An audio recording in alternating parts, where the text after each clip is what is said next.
Good evening. The Town of Los Gatos Planning Commission meeting of Wednesday, December 8, 2021 is now called to order. Director Paulson, would you please call the roll? Yes, thank you. Commissioner Suzuki? Here. Commissioner Barnett? I think you said here. See you. Commissioner Thomas? Here. Commissioner Hanson? Here. Vice Chair Birch? Here. And Chair Janoff? Here. Thank you. As the Planning Commission conducts this meeting on behalf of the Town Council and residents of Los Gatos, we encourage active participation, which is essential for democracy and critical to the work of the Planning Commission. Your participation can occur through written comments about agenda items submitted to staff prior to a meeting, and these are always helpful and welcome. During our meeting, there are two opportunities for members of the public to participate. During verbal communications, an individual may speak on any topic not on the agenda. And during the hearing of a specific agenda item, any member of the public may speak on that item on the agenda. When called to speak, please state your name and address for the record. Alternatively, you may choose to speak anonymously. It is requested that you limit your comments to 3 minutes. We have now come to the verbal communications portion of our meeting. At this time, members of the public are invited to address the Commission on any issue not on the agenda. Director Paulson, do we have anyone wishing to speak at this time? We have one hand raised for items not on the agenda. Susie?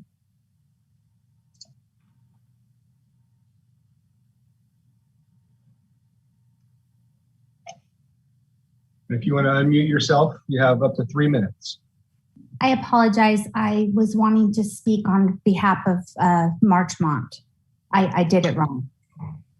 No problem. Thank you. Yeah, thank you. There will be time for that coming up on the agenda.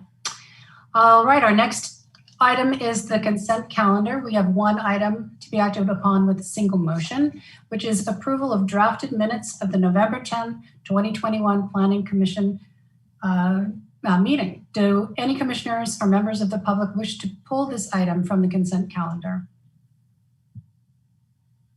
Commissioner Barnett.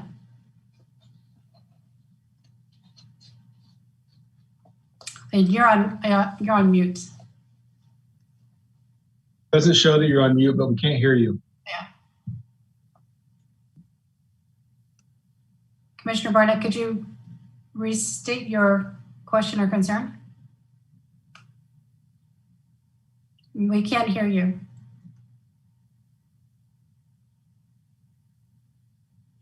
We can see you, but we can't hear you, and you're not showing that you're on mute. Commissioner Thomas?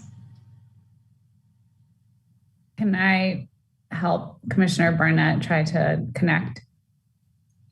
Certainly. I think Commissioner Barnett, if you hit where the mute button is, if you hit the little up triangle, you can make sure that you are connected to the correct microphone. You can select the microphone.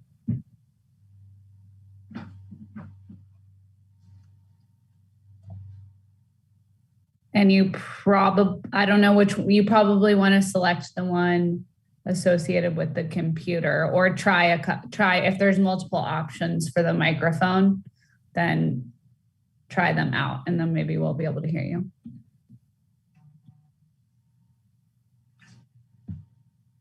You're showing on mute though.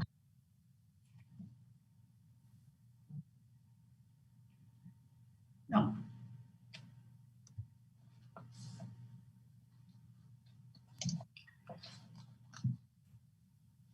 So we're going to take a quick. I think he's going to log off and try to log back on. We'll give that a shot.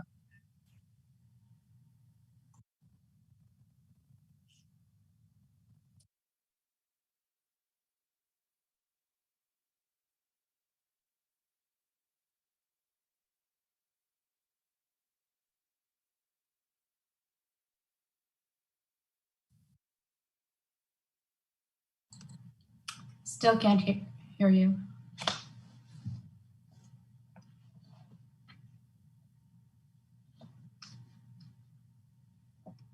Why don't you try disconnecting completely, Commissioner Barnett, and then rejoining?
So as a procedural matter, Director Paulson, shall we proceed with without Commissioner Barnett since we can't get, I'm not sure we have an alternative mode of communicating. We do see you.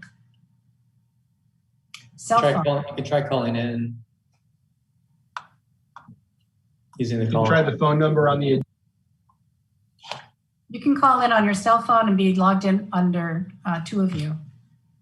And Commissioner Hanson, we can see you. Thank you for whatever you've done to fix your video.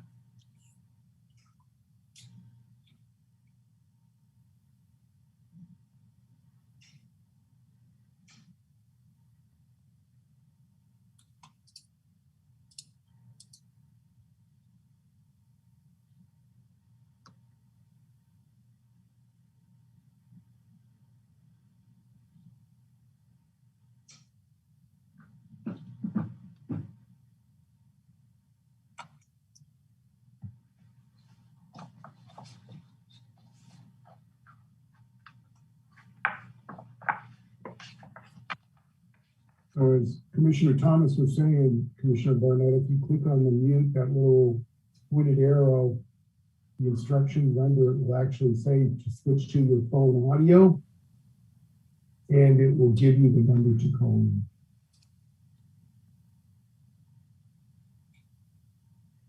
So the left-hand corner where it says the mute button, you click on the little arrow that's pointing up, and down should say switch to phone audio. You push that. It will give you a 636 number that you can call in the conference code and I believe that'll work.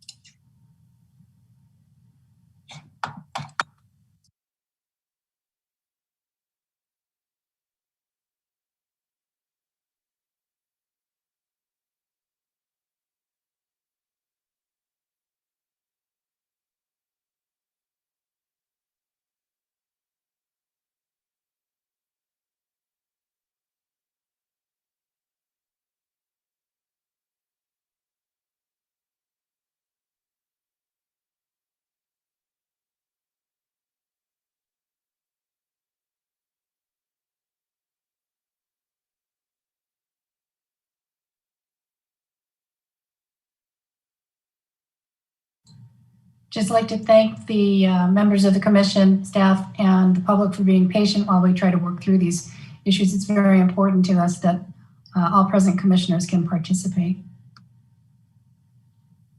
fully.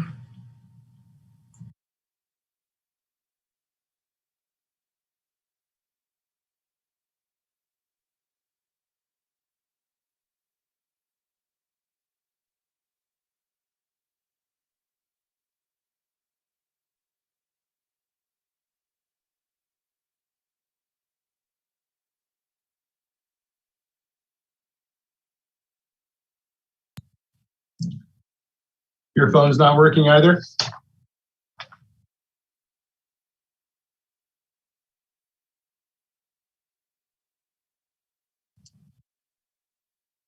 I'm not a very good lip reader, unfortunately.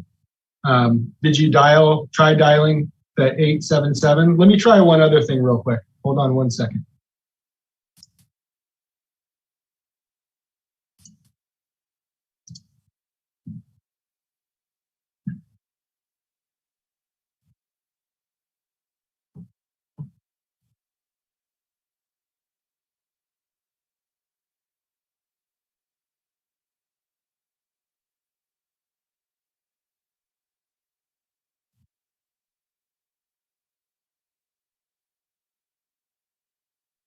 Director Paulson, you're on mute.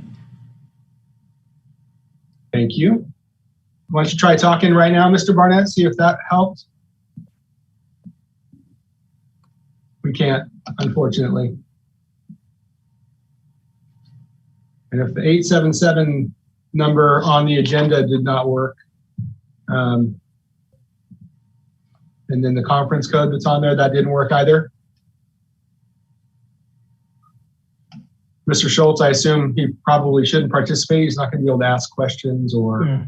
Yeah, that's correct. He's not going to be able to participate until we can figure out. I would try, so you tried both the bottom left-hand corner and switching to phone audio, and you also called, because that's actually different number. That's an 877 number also. So yeah, the toll-free number is the same that's on the agenda. You tried that 877-429-402-9753, the conference code, and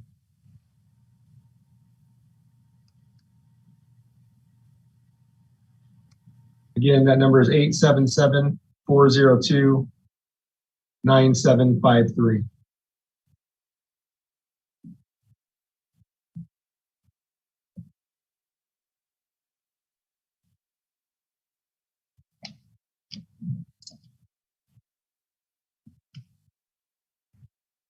And then the conference code is 602463.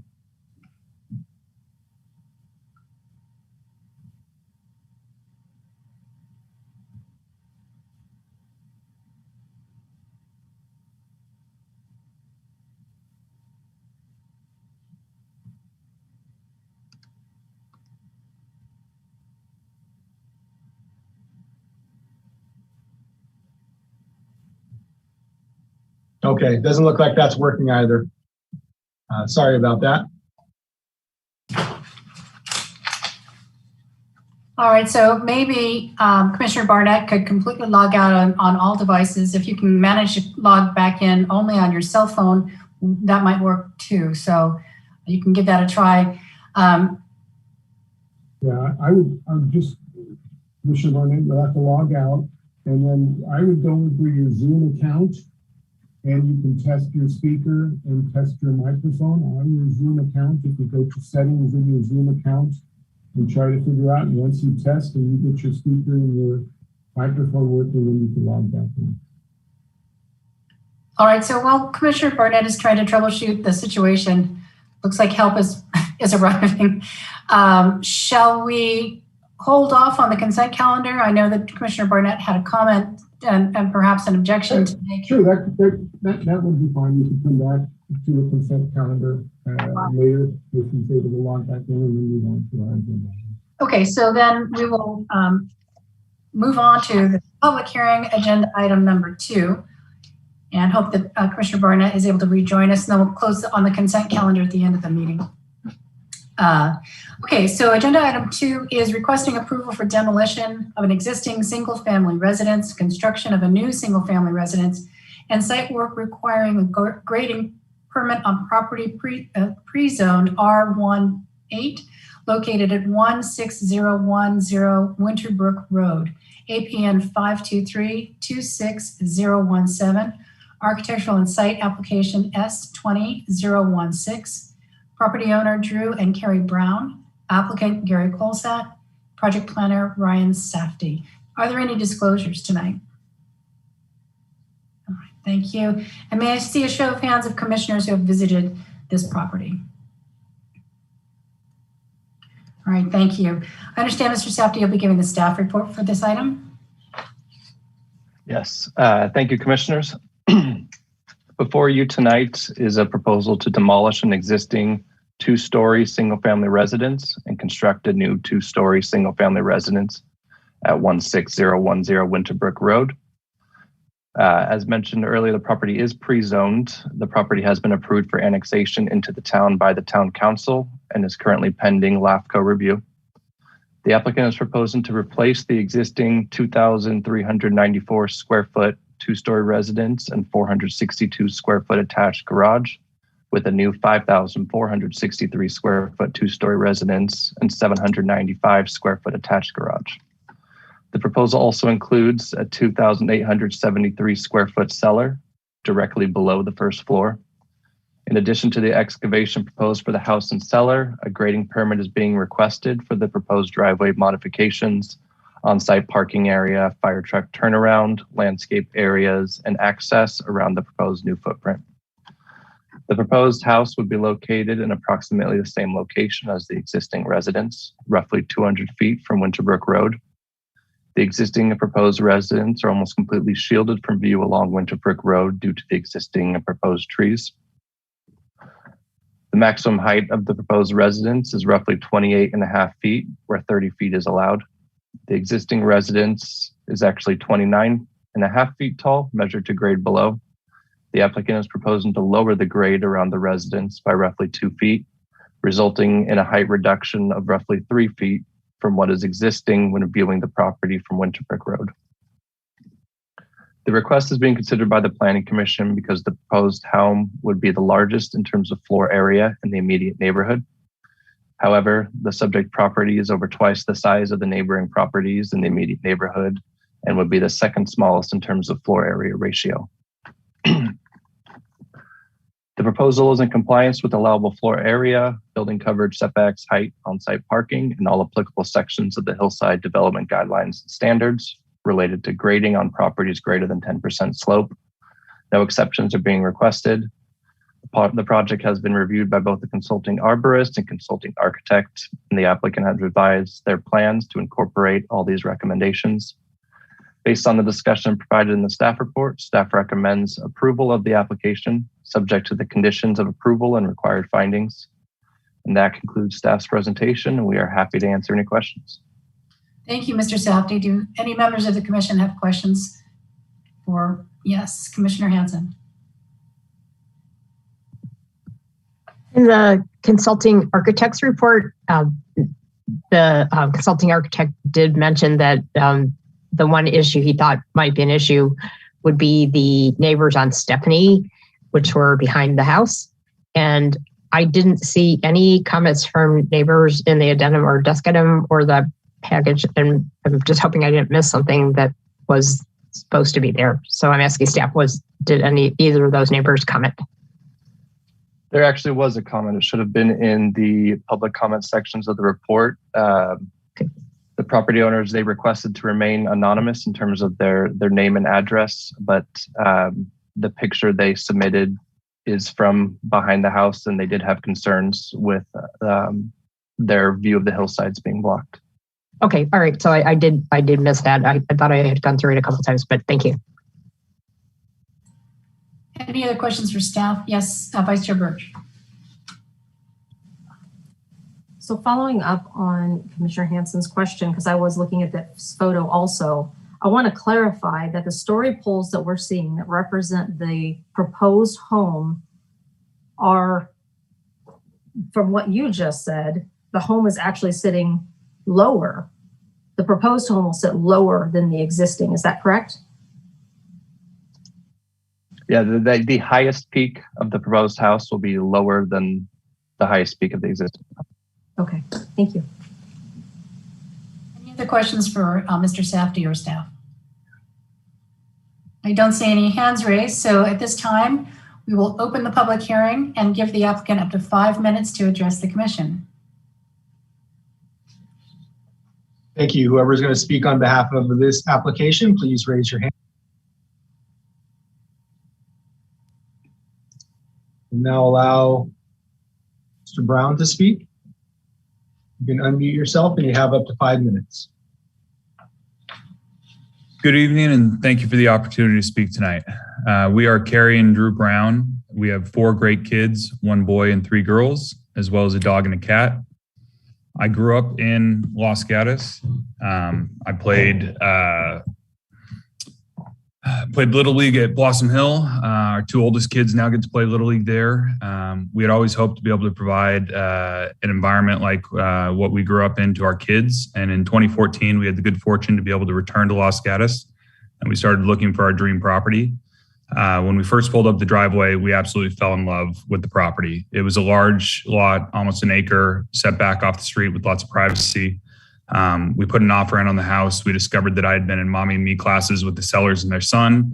Our dream has always been to build our forever home where we can raise our family, have our extended family and friends gather for holidays and family celebrations, a place our kids can bring their kids back to. We love that Gary has taken our ideas and vision for a welcoming home, created a beautiful design, will allow our family the opportunity to build a lifetime of memories, and we can't wait to move forward with the plans. I'd like to, turn this over to Gary and his team, and I appreciate your time and consideration. We now allow Mr. Colsath to speak. Good evening, everybody. Thank you. I've got about, 3.5 minutes left, Joel? So, correct. I just wanted to just talk a little bit about the concept of the home. Was such that the idea of this being an original property of the area, could be like a large orchard owner. So this is a country farmhouse style. It's got this big sweeping wraparound porch. It's a 2-story home, and it's really set off on the street. Ryan, would you go to the next slide, please? Thank you. This property is pretty unique for the area, given that everything else is an R18 zone. There are 2 properties behind our property that are accessed from Stephanie that are also of this size, but everything else is smaller. And this property, if it was subdivided, could fit 2 4,000 square foot homes on that. That's the size of this house. We didn't do typical streetscapes because really you can't see the house. We worked with staff to do a couple cross sections that you can see on this page. Next slide, please. This is our site plan that kind of just shows the overall development. You can see where the existing house is and where the footprint of the new home is. The old garage was actually in basically the same location as the new one, the same driveway. And so we used that location of the house to put our new house at the similar location. We do have a large fire truck turnaround required from the fire department, as well as some on-site parking. And then we also have left room for a swimming pool and a future ADU. The old ADU would be torn down. If you could go to the next slide, please. This is under package as well. This is the front elevation, and what we have done is superimposed the outline of the existing home. And you can see what we've done is we've lowered the building pad by 2 feet. The house itself is actually shorter than the old house. So the net reduction is over 3 feet in height of the ridge in that one section. The property used to be fully screened by lots of eucalyptus trees. We took all those down. It's actually technically still in the county, so we got our tree permits from the county. This is being annexed right now. And so those trees provided a lot of screening to the neighbors, which ironically also kind of blocked their views.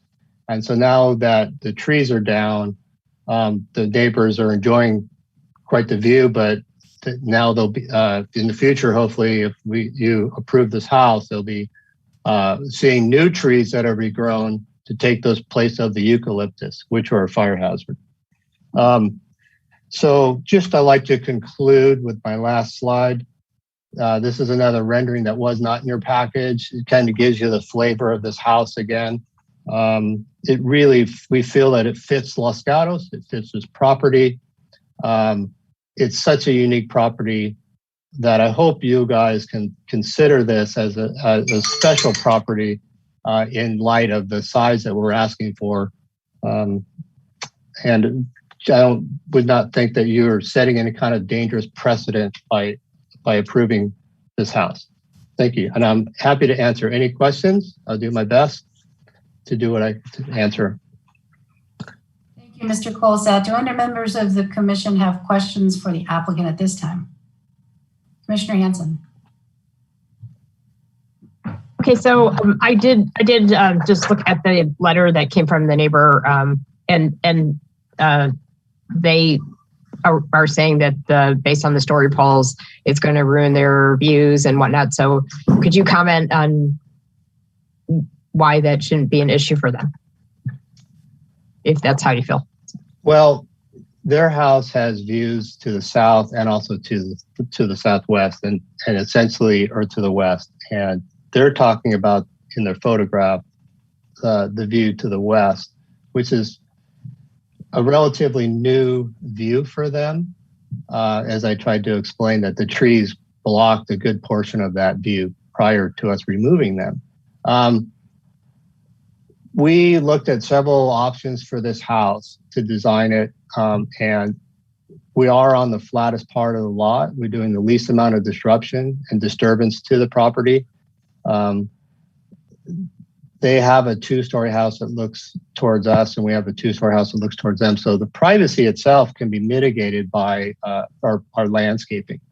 And that landscaping will take place most likely in either case that the house will be built in this location or not. It's inevitable sometimes that you're going to lose views of a hill or something, but they also do have views of the main Aztec Ridge Hill and all that. So it's not like we are completely closing off every part of their view. Okay, so what you're saying is they are in the category of what you're talking about with the eucalyptus trees removed, that where had those been there, that wouldn't have been a view that would have been available, and you're going to be planting replacement trees anyways, so it sort of nets out to not changing anything.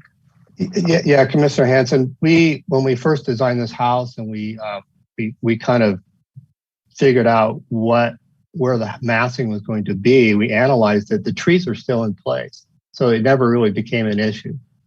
We never thought it was going to be an issue. Let me rephrase that. Then the trees came down, the story poles go up, and obviously that's when they realized that we might be blocking their view. Okay, I think you answered the question. I'm not sure if they remodeled their house, and I'm not sure if they remodeled their house with that view as the sole view in mind. So I don't know what the weight of this is. So okay, I think you answered my question though. Thank you. Any other questions for the applicant from commissioners? Chair? Yes. Before we move on, just want to let the record reflect Mr. Barnett's been listening via phone and now is visible on the screen. Mr. Barnett, you want to try just one more time, see if you can speak? Otherwise, we can utilize the phone. No. Nope. So we will use the phone when you would like to speak. Then you can just raise your hand physically and I'll try to catch that. Otherwise, you can press #2 on your phone and that will raise your hand just like that. Oh, there you go. You're on the Zoom. So you can just raise your hand. And so it looks like he may have a question. Let me just allow him to speak. Okay, can you hear me now? Yeah. Okay, finally. I deeply apologize for the technical trouble. The question I have for the owner is where he's aware of any covenants or land restrictions that are applicable to the home that would protect the view of the neighbor. And before the applicant answers, Mr. Barnett, there you go. Just make sure your computer is muted. Otherwise, we get a pretty heavy echo.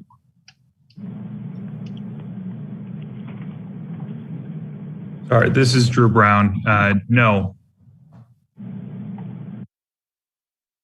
Thank you for that concise answer. Commissioner Barnett, did you have any other follow-up questions? No. All right, thank you. And we can hear you just fine now. Any other questions from commissioners? All right, I don't see any hands raised, so we'll now move on to public comments. Members of the public may choose to state your name and or address, or you may speak anonymously. However, please understand this meeting is being recorded for the public record. Please limit your comments to 3 minutes. Director Paulson, do we have any members of the public who would like to speak at this time? We do. Identified as S, you can now speak. Hello, my name is Fred Chung with 15991 Stephanie Lane, the submitter of the Exhibit 12, I believe. Hi all commissioners, Drew and family and others. Thanks for the time. I just wanted to share that the attached picture in the exhibits that we sent to Mr. Safety really indicates what we consider a pretty large obstruction to our existing views. And we've had a couple of conversations with Mr. Brown, and one of the suggestions that we made was to maybe they could consider slightly moving the property to east and or the west a little bit. That would somewhat mitigate the obstruction. So we've had that conversation for considerations. And I think from a privacy perspective, it wasn't our main concern as the project plan architect or Mr. Brown mentioned earlier, that wasn't our concerns. And the other thing is before the removal of the previous trees that were in place, we at the time, even before the removal of the trees, we did have not complete but partial view of the mountains, and that's why we were raising this concern, despite of the removal of the tree followed by the proposal of the project.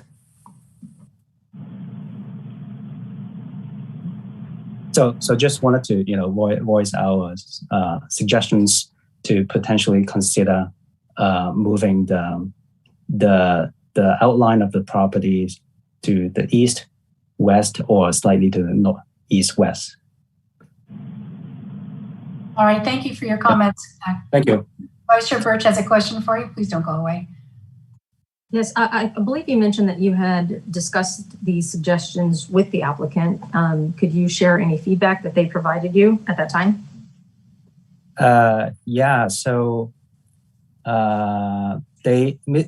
Drew conveyed that he had a discussion with his team, but their response at the time was that there's nothing that they could do to satisfy what we requested.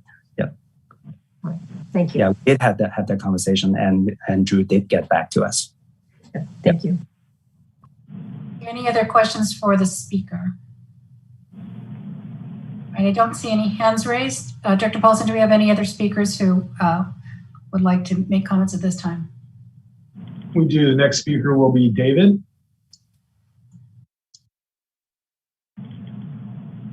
I apologize. I actually want to raise my hand for the next property. That's 16529. I wasn't sure how I'm going to be able to have a chance to do to be basically noticed. So it's for the next property. Not a problem. Thank you. Do you have any other speakers, Director Paulson? We do not. We do not.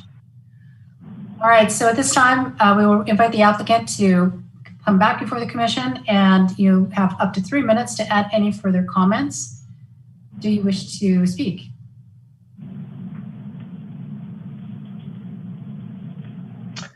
This is Gary Colsat, the architect. If Mr. Safety could pull up our slides once more and go to our site plan. I wanted to show something, probably the third page in that. There we go.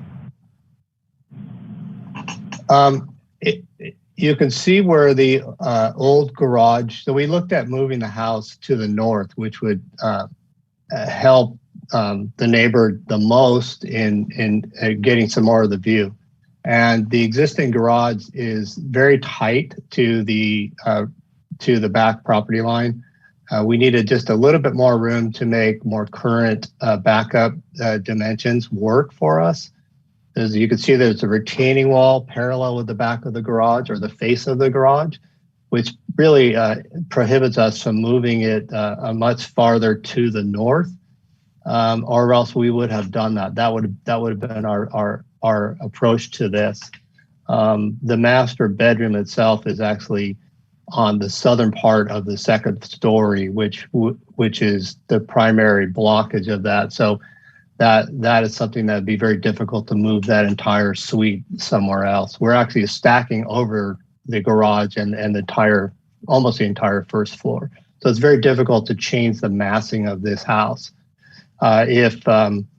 Safdie could pull up our second exhibit page, what we did is we took some aerial shots from Google Earth that try to illustrate the trees prior to them coming down, all of the eucalyptus.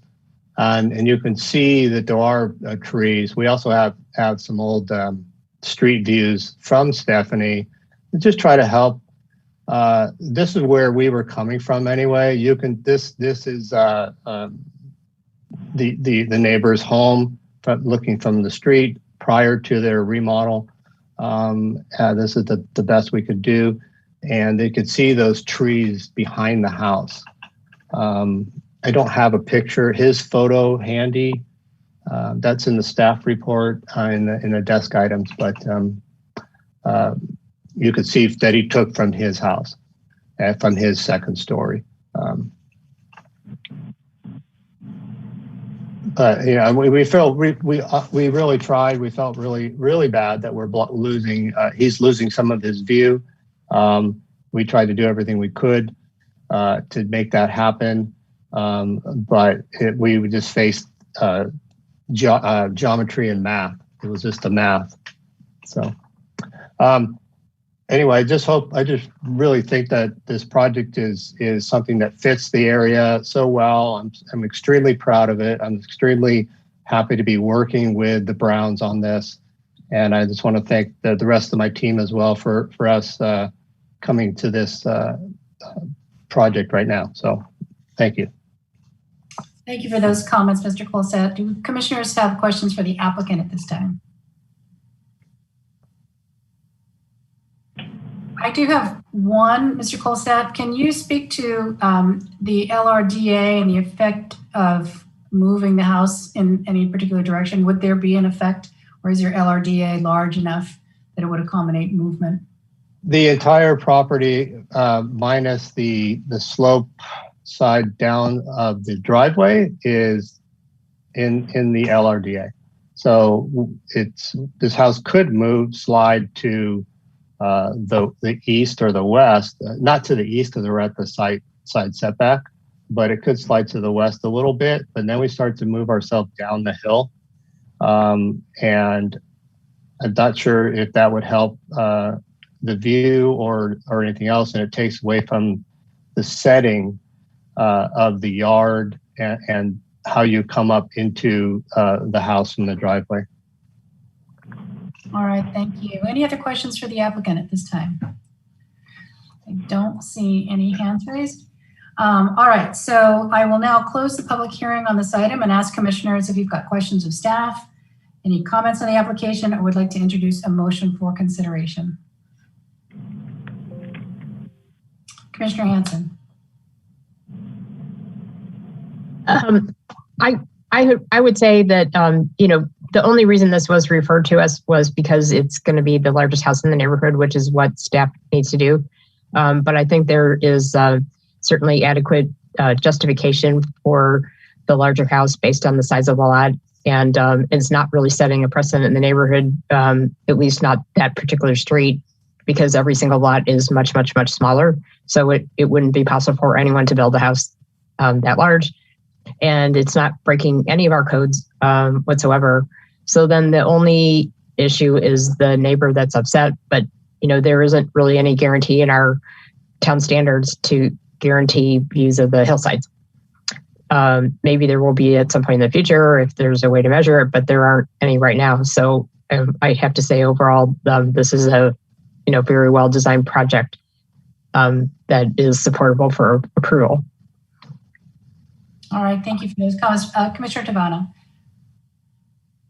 I would just like to agree with Commissioner Hanson as she succinctly put it.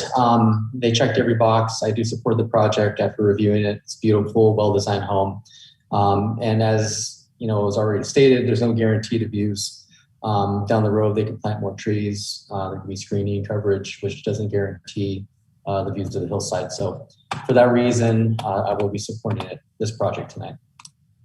Thank you for your comments. Any other commissioners wish to comment or make a motion? Mr. Barnett has his hand raised, Chair. Thank you. Commissioner Barnett.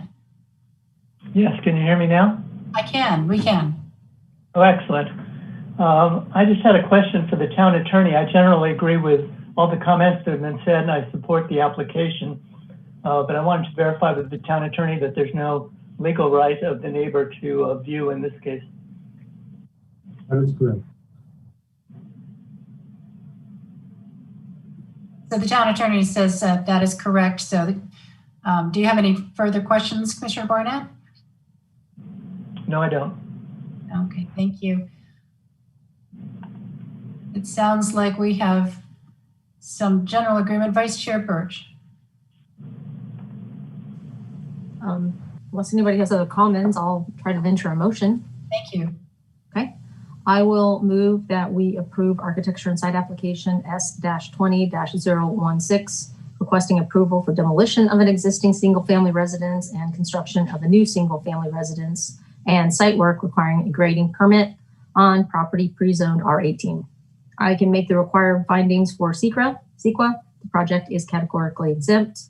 I can make the required findings for demolition of a single-family residence as required by section 29.10.09030E of the town code.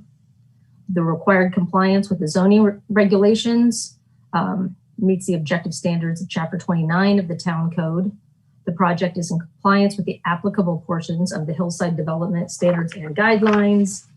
And the project design is in compliance with the residential design guidelines, good grief. And I can make the required, do I need to make the required consideration as required by section 29.20.150 of the town code? The considerations in review of an architecture and site application were all made in reviewing this project.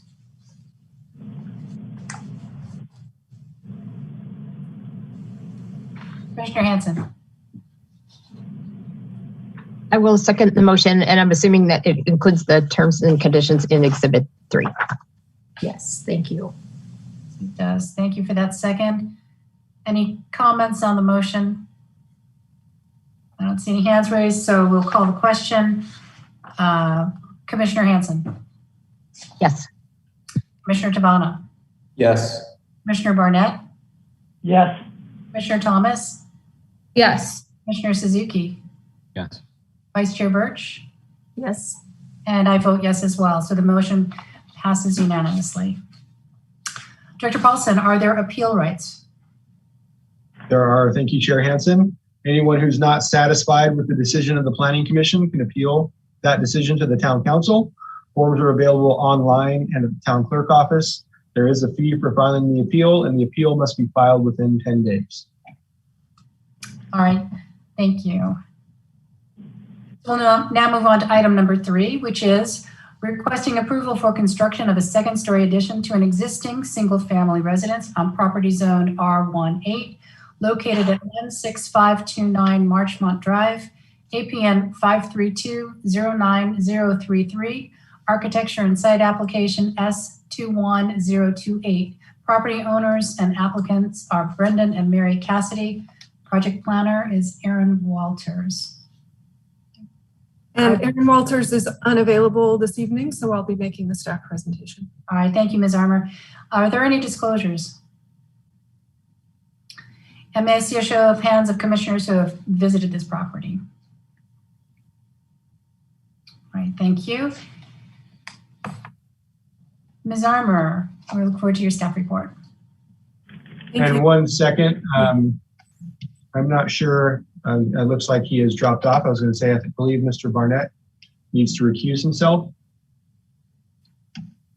but I don't see him. Let me just check 1 second. As a matter of proximity to the subject. Okay. All right. So that's because Commissioner Barnett's primary residence is within proximity to the subject property. So Ms. Armour, please proceed. Thank you. Good evening, Chair, Vice Chair, and Commissioners. The application before you tonight is a request for a second-story addition to an existing single-family house, single-story single-family house. The applicant proposes to construct a new 1,381 square foot second-story addition to an existing 2,222 square foot one-story residence. The proposed two-story modern farmhouse-style residence would result in a total of 3,096 square feet with an attached 509 square foot two-car garage. The footprint of the existing building would not increase beyond the existing footprint. The existing detached garage and detached pool room has already been approved under a separate permit to be converted into an accessory dwelling unit. The Planning Commission is hearing this application as the proposed project would result in the first second story in the immediate neighborhood, as well as the largest house, both in terms of square footage and in terms of floor area ratio. The proposed project would be the largest residence in terms of square footage by 287 square feet and the largest in terms of FAR by 0.03. The applicant has provided a project description and letter of justification for the proposed second-story addition. The design's compatibility with the immediate surrounding neighborhood is Exhibit 4, and has highlighted several examples of residences in the neighborhood outside of the defined immediate neighborhood with sizes comparable to the proposed residence. The town's consulting architect did review the project and made 10 recommendations. The applicant addressed all of these recommendations as found in Exhibits 9 and 11. The town's consulting architect stated that while the proposed style is different from the original structure, the form, scale, and details would be comfortable addition to the neighborhood. The proposed residence is in compliance with the allowed floor area, height, setbacks, lot coverage, and parking requirements for the property, and no trees are proposed to be removed. The applicant conducted outreach to their neighbors.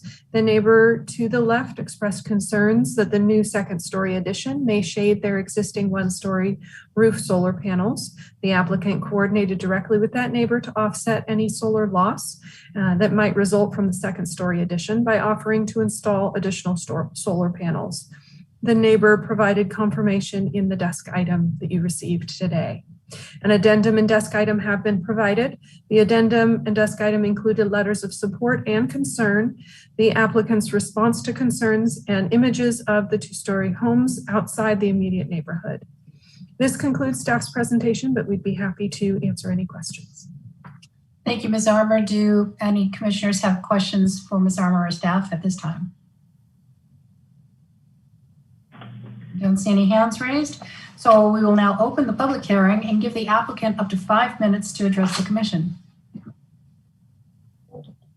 And before we do that, Chair, Mr. Barnett looks like he is outside. I think he may have just had a Zoom issue before, but he's been listening via phone. So we'll continue and he will be participating in this item. Okay, so his recusal was not a matter of proximity to the subject property. He was not intending to recuse. He had an issue, I believe, with his Zoom. All right. So he's going to participate and has been listening. So I'm going to allow Mr. Benzing to speak unless Susie, let's see, Mr. Benzing, I believe, is part of the team. 1 second. Mr. Benzing, you can unmute yourself. Can you hear me? We can. Okay. Madam Chair and members of the commission and staff, my name is Steve Benzing. I'm the architect on the project. The criteria for this project was to convert an existing detached garage to an accessory dwelling unit. Modify the existing residence to have a 2-car garage, master bedroom, 2 kids' bedrooms, an office, and a great room. Guest bedroom, excuse me. The style of house would need to fit in the neighborhood, as it would be the only 2-story in the immediate neighborhood, as previously said. So the design would need to have lots of exterior articulation, not be overly tall, and have materials that relate. The modern farmhouse style that was used has those elements, providing multiple smaller gable type roof, wood siding, composition shingles, and divided light windows. I and the owner worked with staff and the town consulting architect. The materials proposed and the elements of the house fit with the surrounding homes, and the town architect as agreed, as you previously heard, stating that while different, this would be a comfortable addition to the neighborhood. All of the town architect's recommendations were reviewed, and we revised plans in accordance with those recommendations. With regard to the size of the residence, it's been stated that the addition is a 1,300 square foot addition. It is a 1,300 square foot addition, but we are subtracting some 500 square feet to fit the 500 square foot garage in on the lower floor. So the overall addition to the existing conditioned area of the house is only 874 square feet. And we are only another 5.5 feet taller than what was previously there. This was done by not having 10-foot ceilings or not having overly large rooms. The conditioned square footage of 3,096 square feet is only 287 square feet bigger than the home at 16570 Marchmont, which is 2,800 square feet. Referring to sheet A3 of this plan set, you'll see that if you travel down Marchmont towards Ingle, you'll find many larger 2-story homes, some as big as 5,500 square feet, as there are also some on Topping and Littlefield. So we feel we are not that much out of character for this neighborhood once you expand it a little bit beyond the town's definition of immediate neighborhood. The Cassidys have reached out to all of their neighbors to get input. You have multiple emails expressing support for this project, along with signed forms that were presented at the time that the plans were shown to the neighbors. All were in support and had no objections. The Kellys, that lived to the west of the Cassidys, had concerns over solar when first contacted. Multiple solar studies were done to try and show that there would only be a small reduction in the amount of sun that his panels would receive. And as you've heard, the Cassidys have offered to compensate the Kellys for this reduction. Mr. Bortaz, the neighbor to the east, turned in a letter just the other day expressing concerns over privacy and solar access. I have responded in a letter that you have in your package to address those, so I won't go through that again. Mr. Cassidy will speak more about conversations that he had directly with the neighbors. This neighborhood will change in coming years. People do not want to live in Los Gatos in a little 900 or 1,200 square foot house. Some of the homes in the immediate neighborhood are that small. Some of the smaller homes will be bought, demolished, and rebuilt at a larger potential 2-story homes. The Cassidys just happen to be lucky enough to be the first to ask for this. It is the feeling of the owners and myself that the design of this home has a style that fits the surrounding area, is well within the maximum allowed by the zoning ordinance, and has neighborhood support. We are asking for your approval.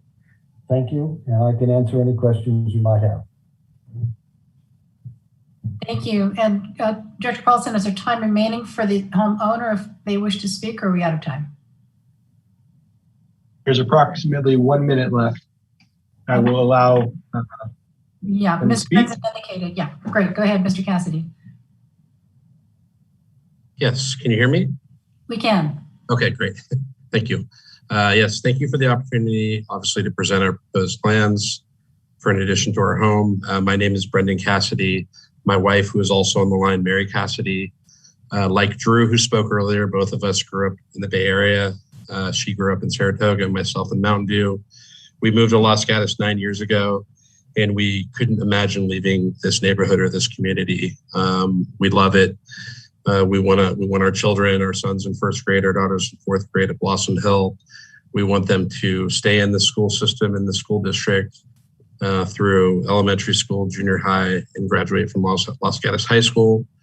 We want to retire here, and we want this to be the home that we retire in. We're not quite there yet, but this is where we want to stay for the rest of our lives. So, our goal here, we obviously understand that we would be the first two-story house on this side of Marchmont. Obviously, there's eight two-story houses on the other side of Marchmont. Our goal was to be subtle. We're not looking to build a vanity home. We understand that we'd be the first two-story home in our immediate vicinity. What's that? Mr. Cassidy, your time has expired. Okay. But do commissioners have any questions for Mr. Cassidy at this time? Commissioner Hanson. I'm hoping that I was tracking the responses to the comments correctly, but there's the neighbors on either side. Both of them expressed concerns about their solar, and I understand that the applicant has agreed to compensate the one neighbor. What is the resolution for the other neighbor? Yes, this is Brendan Cassidy. Our neighbor to our immediate right when you walk out of the house, he expressed some concern around solar.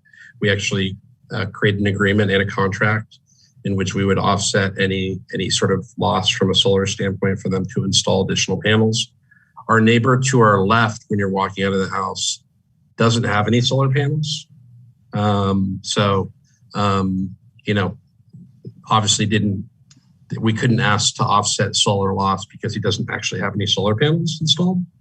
The neighbor to our left also signed a document stating that he had no issues with the project, which is on file, I believe in the packet that we have there, and was supportive from the very beginning of the process, was our most supportive neighbor, and shared with us that he had actually had a 3,800 square foot two-story home approved by the county about 10 years ago, a little more than 10 years ago. And so that's really the only neighbor that we're aware of that has any real sort of stated public issues, which was a surprise for us considering he signed a document stating that he had no issues. Okay, thanks. Thank you for that clarification. Commissioner Suzuki. Can you elaborate the connection between this application and the ADU you will be constructing? Thank you.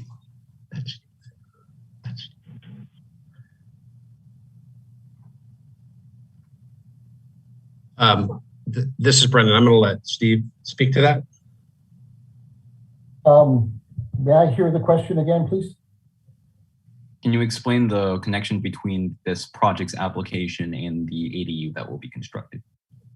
Oh, the existing detached garage in the back of the house is the one that the client wishes to convert over to an accessory dwelling unit. It has a small pool room attached to it. So with the idea of converting that over to an ADU, for possible, parent living there or whatever down the road, then that once we got approval for that, of course, we had to find a place for a two-car garage. And as it turns out, the existing house was remodeled and the garage that was part of the existing house was turned into the master bedroom. So consequently, we're putting it back to a garage, and that's what came about with putting the master bedroom upstairs, the new master bedroom. Thank you. Thank you. And any other questions for the applicant at this time? All right, I don't see any hands raised, so we will now move to public comments. Members of the public may choose to state your name and address, or you may speak anonymously. However, please understand that this meeting is being recorded for public record. We ask that you limit your comments to 3 minutes. Director Paulson, do we have any members of the public who wish to speak at this time? We do. Susie will be the first to speak. Hi, good evening.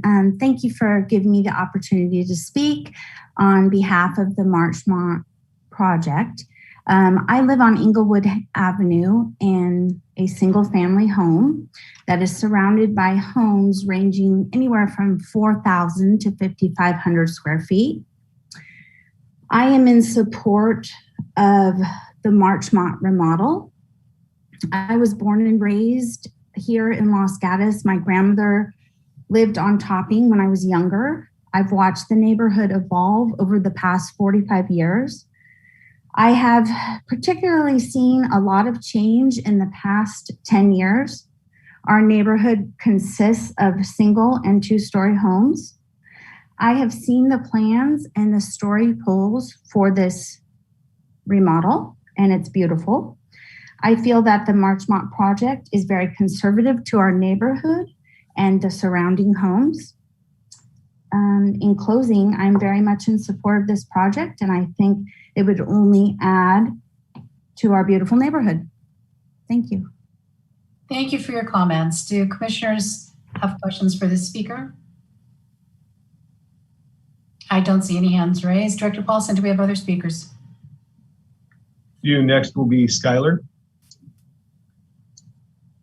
Hello, my name is Skylar Sellers. I'm in the immediate neighborhood. I live 2 doors down, and I'm supportive of the project.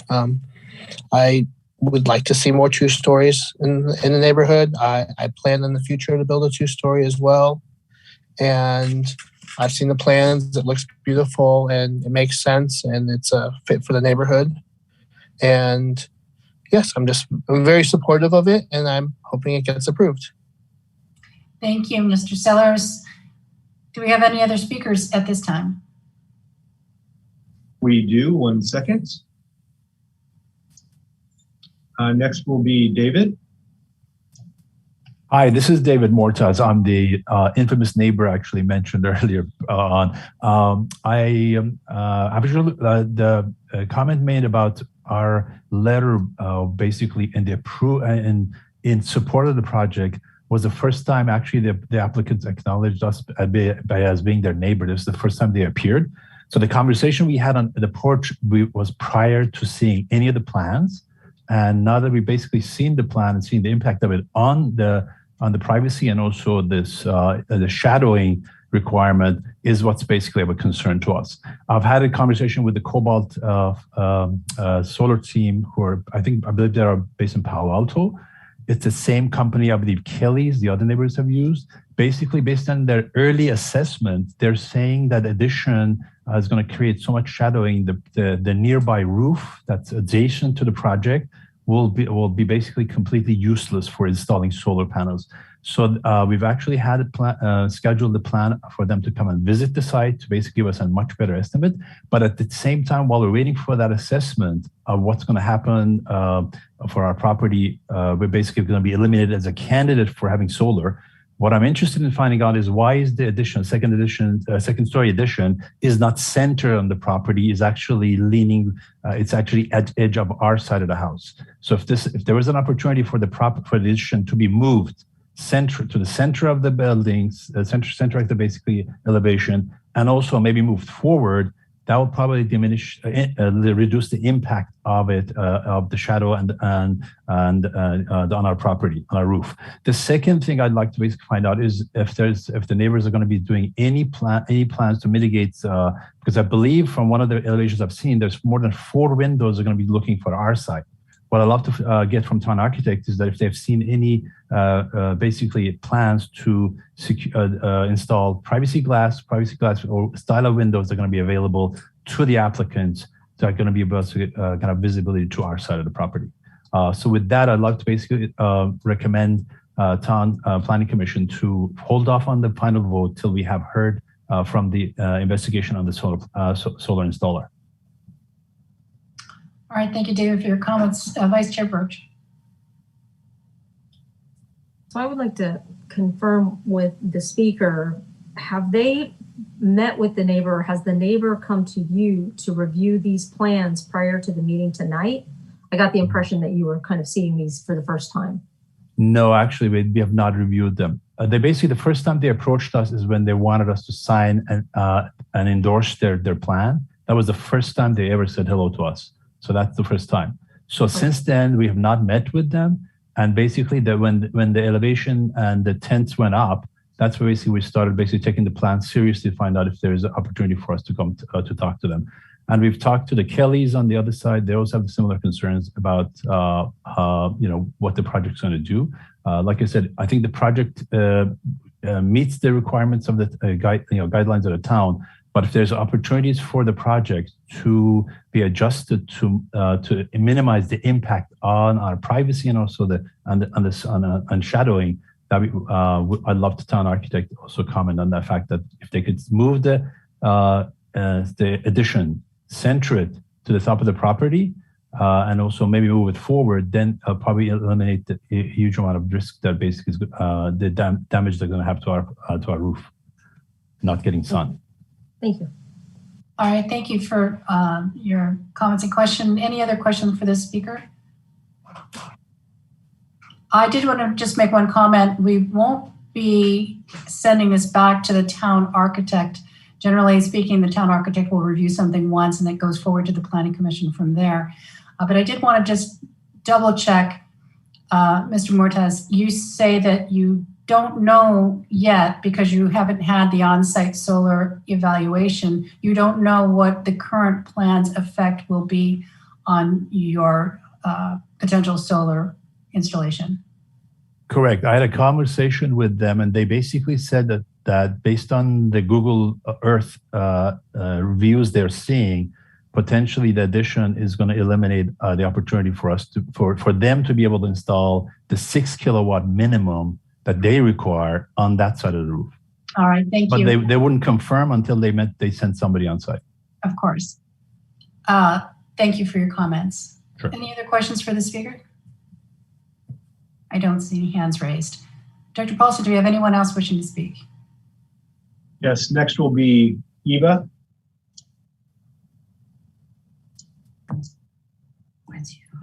Good evening. Can you guys hear me? We can. Great. Thank you. Thanks for having us. My name is Dan Kelly. My wife, Annie. We live on the west side of the Cassidys. And I just wanted to go on record tonight to confirm that Brendan and Mary have given us a written commit that they will compensate us for any loss of the solar power generation that may be caused or that will be caused by their addition of the second story. So that's our only concern. Brendan and I have had many chats on that. And again, I have his nice commit that he will, again, just provide us for compensation for any loss in the panels. I have the installer scheduled to come out on Monday to give us the estimate for that. And then I'll provide that to Brendan and hopefully, not hopefully, we will move forward with the installation of the additional panels. All right, thank you for your comments. Any questions for this speaker? I don't see any hands raised. Director Paulson, do we have anyone else wishing to speak at this time? And you're on mute. Thank you. We have one telephone number that I believe wants to speak, even though their hand is not raised, so I'm going to allow them to talk at this time. So if you'd like to speak, the last 4 digits of the phone number are 4039. And I believe that speaker's name is Mary. And Mary, you will need to push, I believe it's #2 to be able to speak on your phone.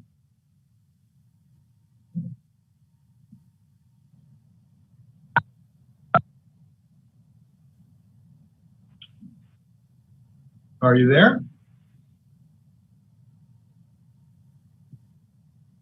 Mary?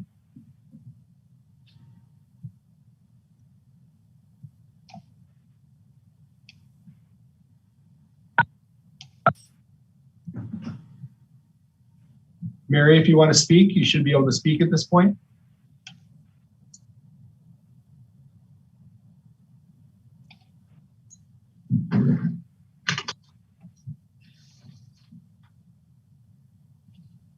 Mary, if you're speaking, we can't hear you. 1 second, Chair. There you Do go. you hear me now? We Do you do. hear me now? We do. Please proceed. Say again? Go ahead. We can hear you. Oh, good, good. I'm the neighbor behind the Marchmont property. I'm at 16524 Topping Way. And I haven't seen the plans or spoken to the owners. And I want to make sure that the second story is not too high or too close to my back fence. I haven't seen any plans. So can they reassure me that that request is okay? We cannot ask them to make that reassurance at this time. That may be a conversation that you have privately, but we will be calling the applicant back up and a question may arise to that effect. Vice Chair Birch? I do have a question for the speaker. Was there any time though when the applicant did reach out to you to attempt to review the plans or discuss the project? No, I only got something in the mail about the meeting. Okay. Tonight. Thank you. No, they did not talk to me. All right. Thank you for your comments. Do we have any other? Okay. Thank you, Mary. Commissioner Thomas? Hi, Mary. I was just wondering if you could see the story poles from your backyard, or if Yes, I can. Okay. Yes, I can. Okay. Thank you. Any other questions for the speaker? I don't see any hands raised. Director Paulson, do we have anyone else wishing to speak?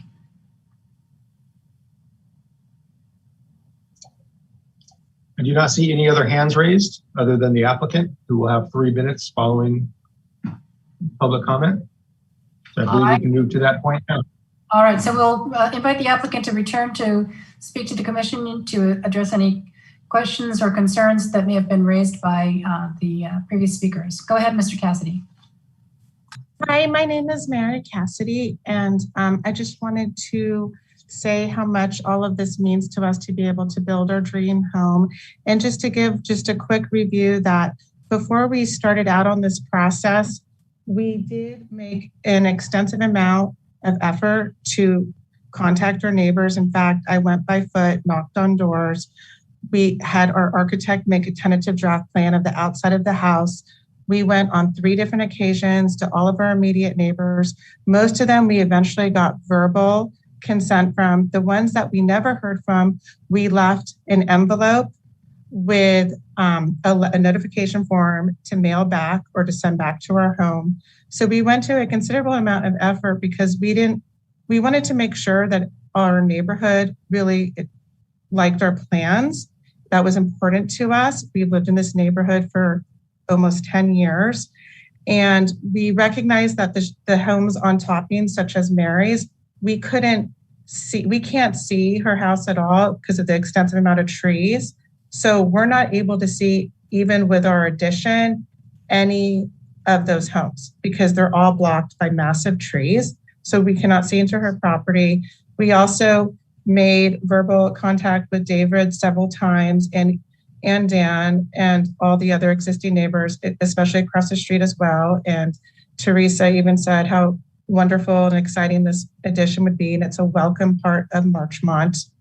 And the verbal contact we had with David was always very supportive. He even gave us advice on how to proceed and talked about his own 2-story addition that he was going to do when his daughter was being raised, and that life happened and changed and they didn't proceed. So we really feel that we took all of that into consideration and to build the home that we wanted to have the ADU for the potential of our parents to live there one day as well. We needed a place to put our garage, and that's how this all evolved, just so you can kind of understand the process. And then the master bedroom would have to go upstairs with our 2 children's bedrooms. So we kept it under the square footage allotted, and we just really hope that you take all of this into consideration. And I know Steve also wanted to comment too, because our other neighbor, David, doesn't have solar panels, and he never mentioned to us that he was planning on getting solar panels until yesterday. And Steve actually would like to address that very briefly as well, because it is really important. Thank you. Steve?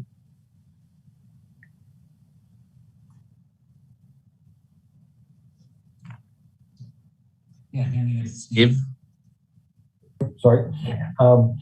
When you do go out and look at this property and the neighbor, Mr. Morantz's property, you will notice, because you can't get away from it, that humongous tree that is in the front of Mr. Morantz's property. That tree is on the south side of his property and is going to block any and all solar that he would have. The addition that we're proposing would shade only late in the afternoon and in the winter on some of his western facing roofs. And once again, if you know anything about solar, the western roof is one of the least usable roofs to have solar. So you're looking for south and you're looking for east and the second. And I don't feel that there's comments on it. Your time is up, Director Paulson. Right. Yeah, so your time is up. Thank you for your additional comments. Do any commissioners have further questions for the applicant or the applicant's architect at this time?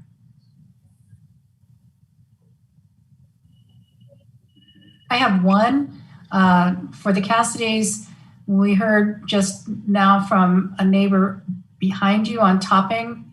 Were your neighborhood outreach efforts, including the neighbors that border your property in the back? Can you hear us? We can. Go ahead. Yeah, we did reach out to obviously the neighbors directly adjacent to us across the street and behind us. In Mary's case, we went to her property multiple times. Obviously we were not able to directly connect with her. We'd be happy to do so, but we did go there multiple times. And I think that's reflected in all the other neighbors around us that are offering their support. All right, thank you for clarifying. And Commissioner Tavani, you have your hand raised? Yes, just a quick question for the Cassidys as well. In the neighbor notification form, can you outline what you sent in that packet? It says the form indicates you have had an opportunity to review and comment on the proposal. So if you can just clarify what was exactly given to the neighbors and what they reviewed when they signed this form, that'd be great. Can you hear me? Yes. Before we gave the forms out, we actually first went around just to verbally ask them what their thoughts and feelings were, if they had any concerns, because we didn't want to proceed on, that would help us with our design process. But the form states that our plans, when they were there, when we gave them the form, we showed them the picture of the home, how it looked, and invited them to also look at the inside plans as well. And the form says, if you have any initial concerns, comments, please state below. They're also included in one of the addendums for all of you to review too, the ones that we received back.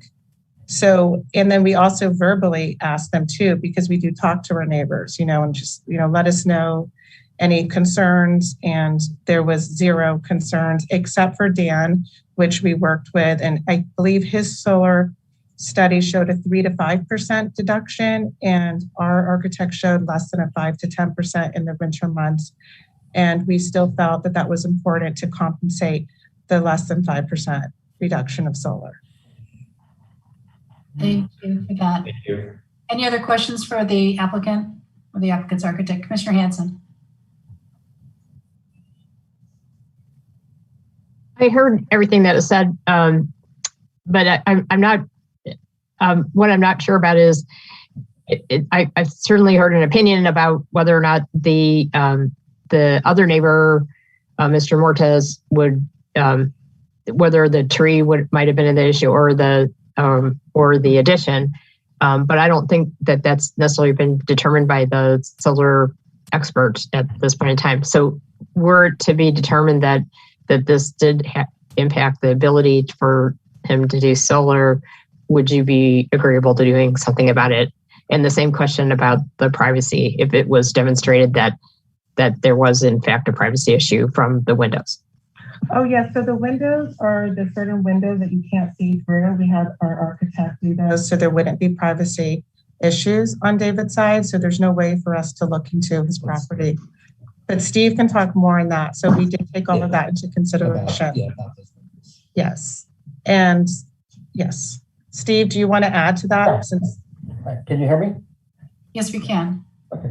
The windows that are facing Mr. Moran's property are designated on the plans as being obscure windows. It is only the two narrow windows in the master bedroom towards the front of the proposed project that would basically be shaded by the tree and everything else that are clear glass. So there's going to be a minimal impact on Mr. Moran's backyard, which is really surrounded by his house, because his house is almost a U-shaped house. So, I mean, I didn't understand the comment about privacy from that perspective. If indeed the commission feels that we need to switch over to some sort of obscure glass for those other two windows to satisfy Mr. Moran, I'm sure that that's something that could be worked out. And Commissioner Hanson, you had a second part to your question. Was that answered? About the compensation. About if it were to be determined that it wasn't the tree, that it was actually the addition that would prevent the installation of solar panels for Mr. Moritz, would you be willing to do something about it?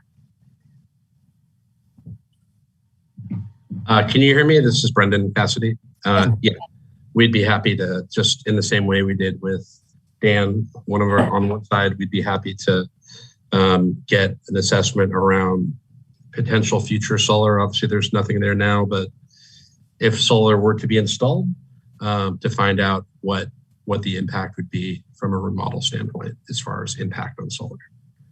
Yeah, okay. I'm mutually agreed upon provider. Yes. All right, thank you. Any other questions for the applicant? All right, I don't see any hands raised. So at this time, I will close the public hearing on this item and ask commissioners if they have any comments, questions, or wish to introduce a motion. Commissioner Barnett has his hand. Chair, before we go to the commissioners, I just want to let Mr. Moratz know that the time for public comment is over, so there won't be another opportunity to speak.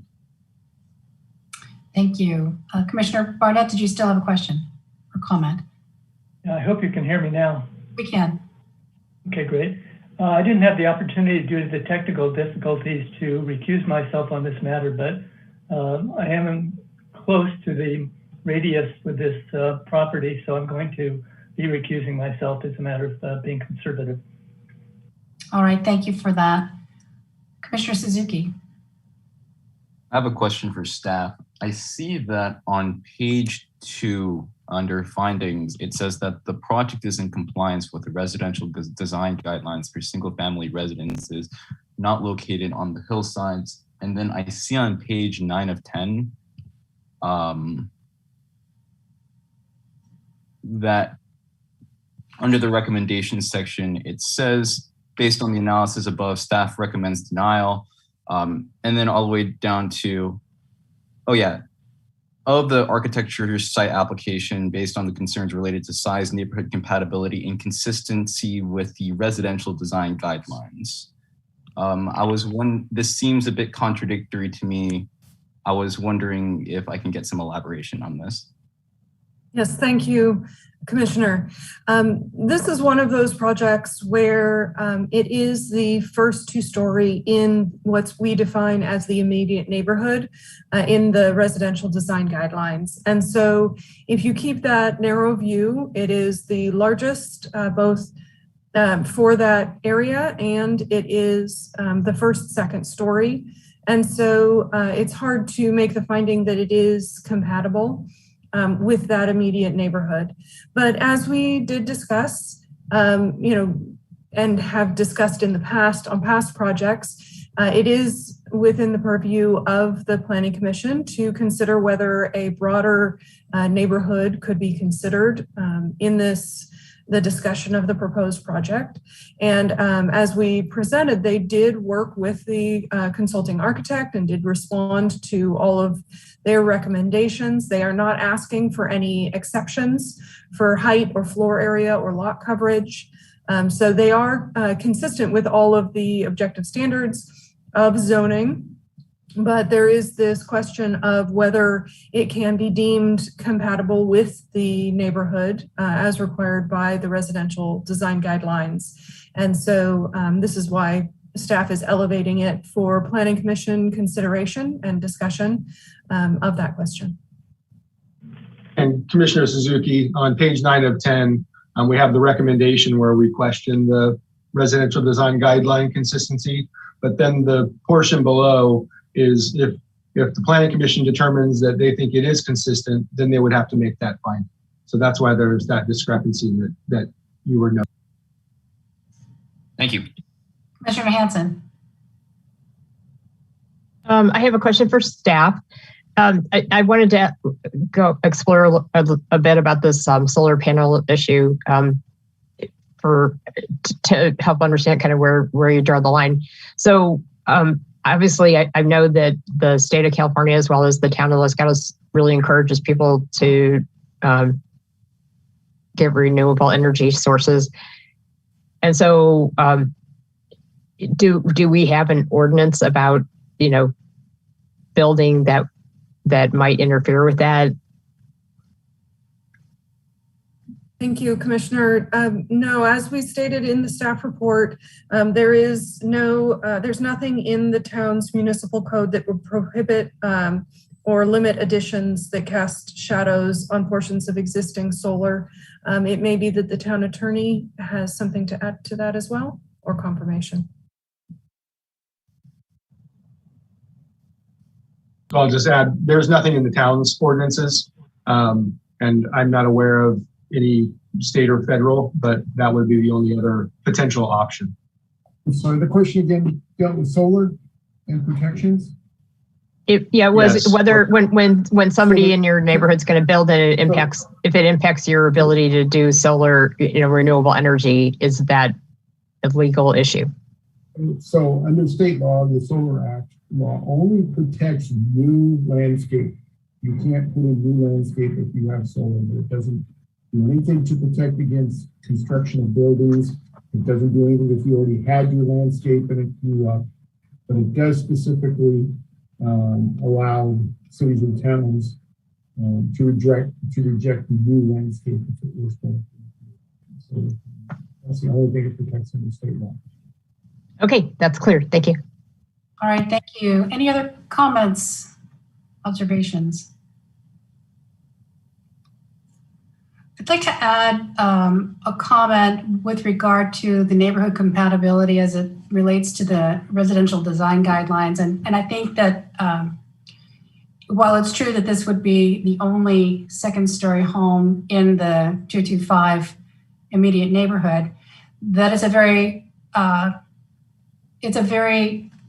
how shall I say, sensitive design relative to the neighborhood. It's not huge. It certainly doesn't maximize the FAR as we've seen other applications in the past. It isn't as tall as it could be. It isn't as large as it could be. It is a second story over the existing footprint of the house, so it doesn't get any wider or any deeper. So I found that although this would be the first second story, that it was a modest introduction of second story in this particular area. And as you move down the street and look around, and as we've seen from other applications at the Planning Commission, there's been an awful lot of really, really big maximizing FAR kind of applications coming before us. So I found it sensitive to the neighborhood that this one is a more modest proposal. Commissioner Hanson. I just wanted to add on to what you're saying. In looking at this, although we have in the residential design guidelines for the 225 for the neighborhood, if you kind of look at what's been happening over many years in our town, is that there are a number of one-story houses, but it really is all but impossible to keep the one-story neighborhoods as one-story neighborhoods because people do have a right to develop their properties. And in the particular case of this neighborhood, not only is this particular design sensitive to the rest of the neighborhood, but there are plenty of instances of two-story houses that are just beyond the 225. So, although it would set a precedent, and we already heard from one of the neighbors that they're all wanting to do the same thing, it's going to happen sooner or later that people in that 225 area where there's one-story houses are going to want to do two stories. And I don't know that we can stop it. So we want to make sure that it's sensitive to the neighborhood when it happens. Thank you for that. And I just wanted to make one comment that this sets a precedent in the sense that it's the introduction of the first two-story house in the immediate neighborhood, but it doesn't set a precedent in terms of anything goes in terms of two stories. And so in a way, if it sets a precedent at all, which it typically doesn't, it's a more modest one. So the challenge would be for other homeowners wishing to add a second story to stay in a similar scale, since this one is the first out the door. Commissioner Suzuki and Thomas, I don't know who had their hand up first, so let's go with Commissioner Suzuki. Thomas had her hand first. I'll just yield the floor to her. Okay, Commissioner Thomas. Thank you, Commissioner Suzuki and Chair Hansen or Chair Janoff. I think that I also agree with everything that has just been said. And when I'm very familiar with this neighborhood, I grew up in the area and have known multiple individuals who have remodeled and added second stories. Like, I know that it's not technically in the immediate neighborhood right across the street or right next door to this house, but there are plenty of other houses along Marchmont and in the surrounding area. And I do agree that this is a modest remodel that I do believe really goes with the rest of the neighborhood. I really appreciate that the residents took all of the feedback from the architect into account to try and comply with everything, and also decided to do just an addition instead of a total tear down and rebuild. And so I feel comfortable that this, making the findings, that this does align with our community design guidelines and our residential design guidelines. So I just wanted to third everything that was said. Thank you. Commissioner Suzuki. When I was being onboarded onto the Planning Commission, I explicitly remember being told that we shouldn't be accounting for precedents because that's our decisions are typically just standalone decisions. I don't think that we should be accounting for the consequences, the after effects for all the following applications. Because in our eyes, at least this is my interpretation, if a project meets the standards, it meets the standards. And by the objective standards, we should approve that or deny it. Those are just my simple thoughts. I could be wrong and I'm willing to be corrected, but that's what I was instructed when I first got here. So that's the reason why I'm a bit confused when everybody is talking about precedents. Thank you for that comment. And the onboarding for all commissioners is similar, if not the same, in that each issue that comes before us is to be considered de novo as a brand new item on its own merits and its own compliance with town guidelines and code. And you are correct in saying that this should not set a precedent. And in fact, it doesn't set a precedent. We can look at another application that would come before us with any of the homes in the immediate neighborhood, and we may have a different decision for other reasons. So I think that's a great point to bring up, Commissioner Suzuki, and I'll yield to Commissioner Hansen. I think you had your hand up. I did want to clarify my comment. I think what I was trying to say, maybe precedent was not the right word, is that this application is coming before us because it's the first home in the immediate neighborhood that's getting a second story. And what I was trying to say is it won't be the last. So I'll leave it at that. And as Chair Janoff said, we certainly will, to the extent it doesn't meet our code or our standards, then we would be seeing it again as a discretionary review. So, and if that's okay, I am prepared to make a motion. Yeah, before you do that, I just wanted to add if there's more questions. But yeah, one more comment. I think that helps to underscore where I think the motion may be going, and that is that we have nearly 100% immediate neighbor support, and that makes a big difference in our decision making, especially when it's the first two-story coming into that neighborhood. So that makes a big difference, and I thank the public for that information for the Planning Commission. Commissioner Hanson. Or Commissioner Suzuki, did you have your hand up with another question? Yes. I do want to express one concern, which is the negative externality on the potential negative externality on Mr. Mortaz's property. They said we would like to basically make a formal review of how this property would impact my solar, the sun that comes onto my house. And then the applicant said that they would be willing to explore options similar to the other neighbor that has or already has existing solar panels. I'm wondering if there is a way to include something in our motion or whatnot to basically hold that accountable, so that in case we don't accidentally devastate somebody's solar prospects. So I'll defer to staff on that, but my understanding is that this is a civil matter. It's between two property owners, and that it's outside the purview of the Planning Commission to include that as part of our motion. But if staff or town attorney would like to comment, please do.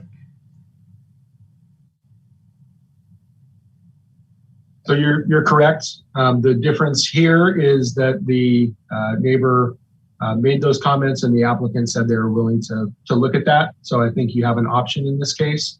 If that wasn't the case, then I would say yes, that would be something that we would probably not recommend adding. And I'm not sure if the town attorney has any. That was not what I was going to say. You absolutely could not do it.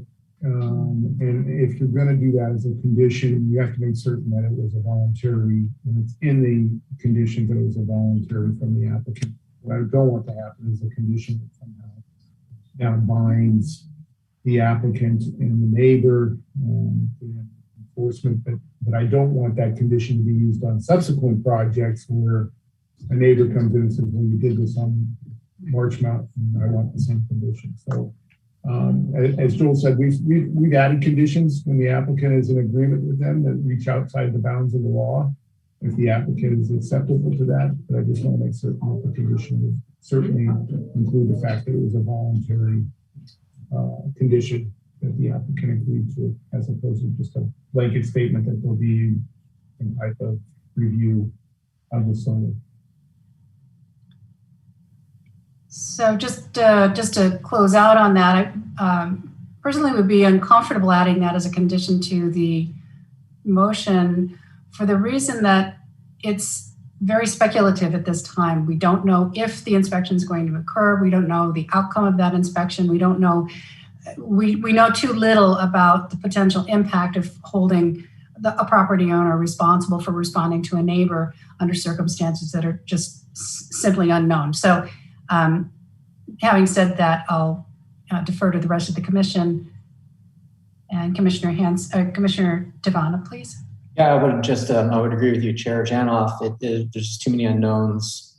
Given the circumstance, the other neighbor did already have solar panels on his roof, so that conversation makes sense. But given the fact that Mr. Mortaz, signed a statement on, I think it was June 10th, and here we are, December, and the issue is being propped up right now. I don't think there's adequate enough time, or even that it's fair to say that it should be compensated speculatively for a roof that may go on, may not happen down the road. So I wouldn't support adding that to the conditions tonight. All right, thank you for those comments. Commissioner Hanson, are you ready for your motion? Sam, I will make one more comment before I make the motion, which is that I I also agree that I would be uncomfortable. That was the reason I asked the question for the legal standing on additions. I don't think we have any grounds to hold them, and it's too speculative at this point. It's just an idea. So I would prefer to leave it as is. But I would just say that I'm going to be making a motion to approve, but I would strongly encourage the applicant and their architect to continue working with the neighbors as they go through this process, because you don't want to be building your forever home with a group of angry neighbors. So I think it's always good neighborly stuff to continue to talk to your neighbors and see what you can do to resolve any issues. So with that being said, I'm going to make a motion to approve architecture and site application S-21-028 at 16529 Marchmont Drive, requesting approval for construction of a second-story addition to an existing single-family residence on property zoned R18, APN 532-09-033. I can make the findings for CEQA. I can make the findings for required compliance with our zoning regulation in Chapter 29 of the town zoning regulations. I can make the required compliance with the residential design guidelines, because there are other instances in this neighborhood of, if you look just beyond the 225 of second-story homes. And it's also a very modest addition. And in considerations, I can make all the findings and required considerations for the architecture and site application. And it will also include the terms and conditions in Exhibit 3. Thank you. And just a question for staff: does that cover adequately the alternative finding? Yes, that covers it. Thank you. Thank you. Do I have a second?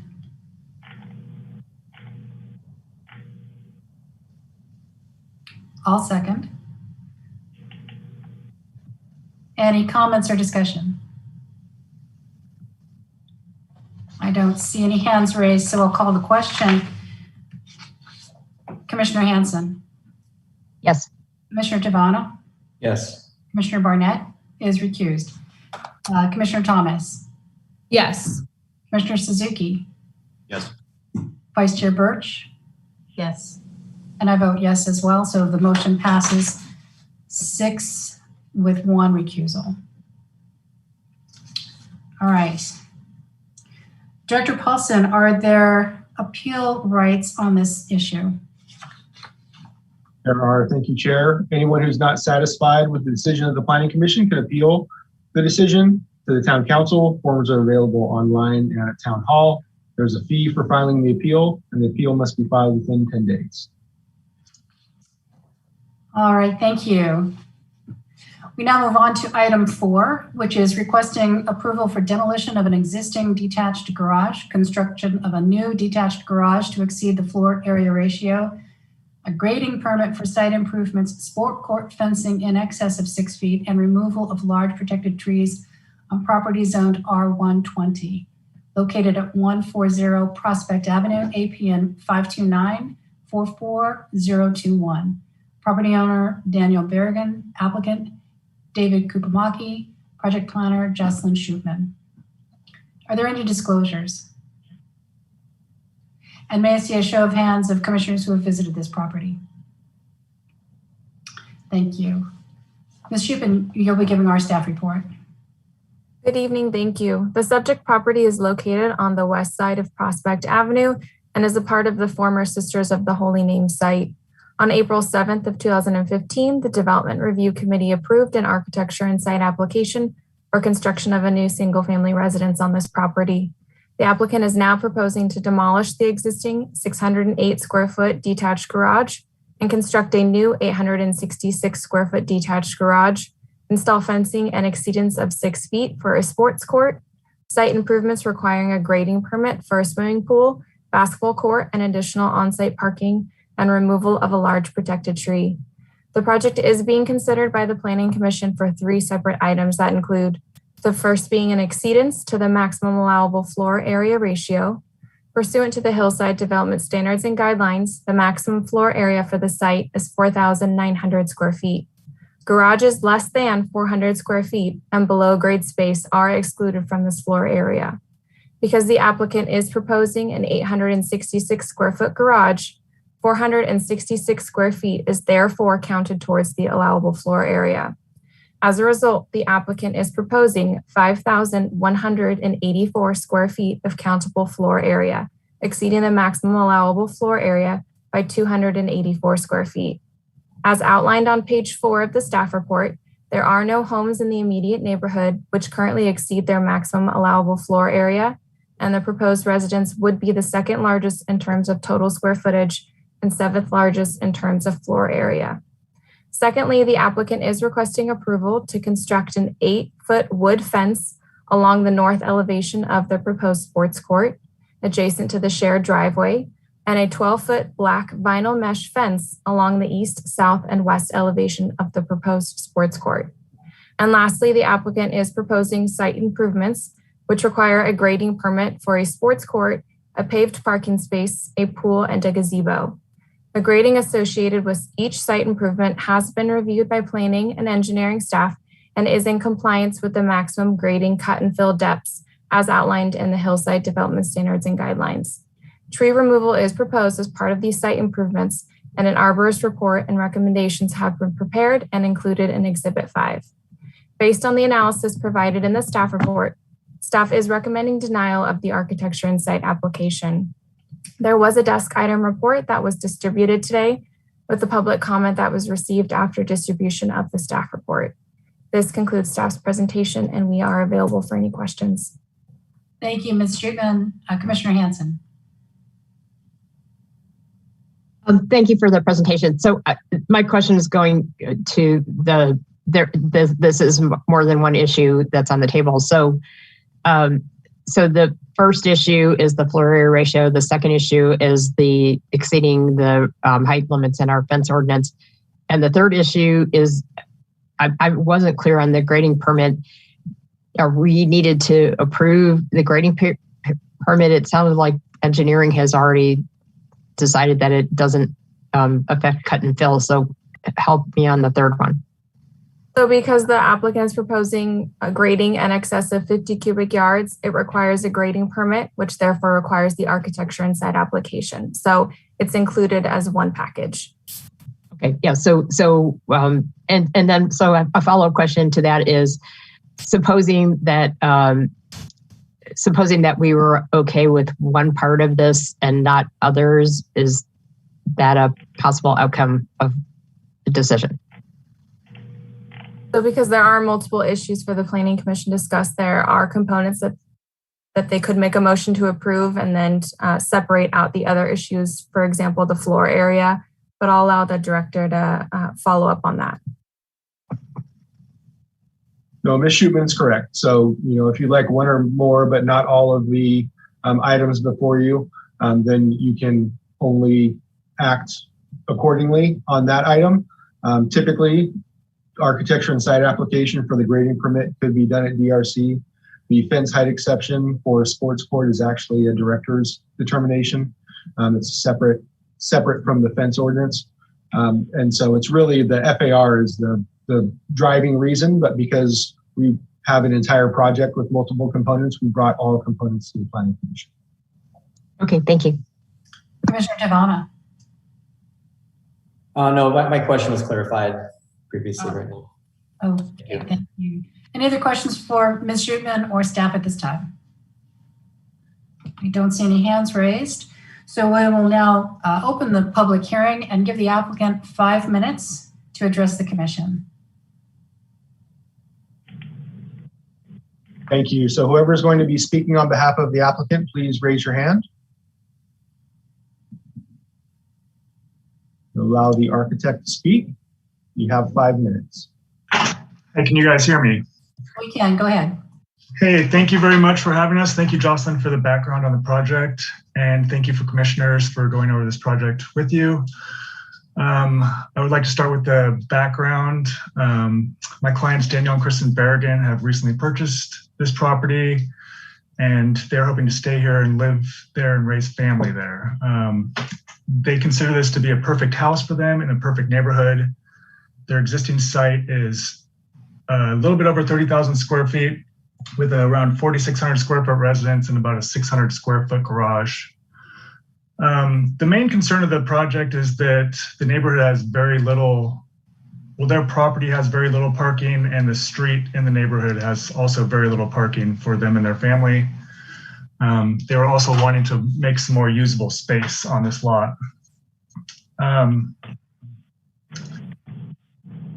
The proposed plan is to remove the garage and then build a new garage by adding, converting it from 608 square feet to 866 square feet.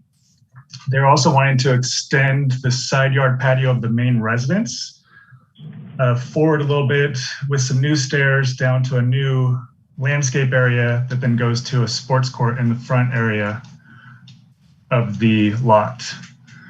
In front of that, they're hoping to add 2 guest parking spots for more parking that is off street, as there's little parking. And then in the rear of the property, they're hoping to add a gazebo and a pool area.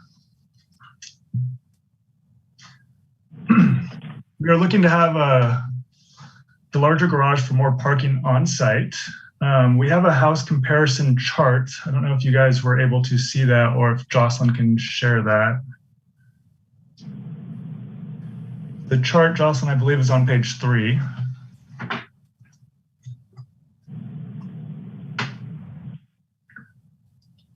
As we're going through the project, we went over this, the neighbors, the neighborhood, their total square footage, of the residences, the garages, and square footage of sites. If you look at the comparison chart, you can see that we have the second to largest lot in the neighborhood with the 4th to smallest garage. So we're really lacking on garage size. Next thing that kind of came up was the grading. We were proposing a basement to be built underneath the proposed garage. There would be no other basement on this site.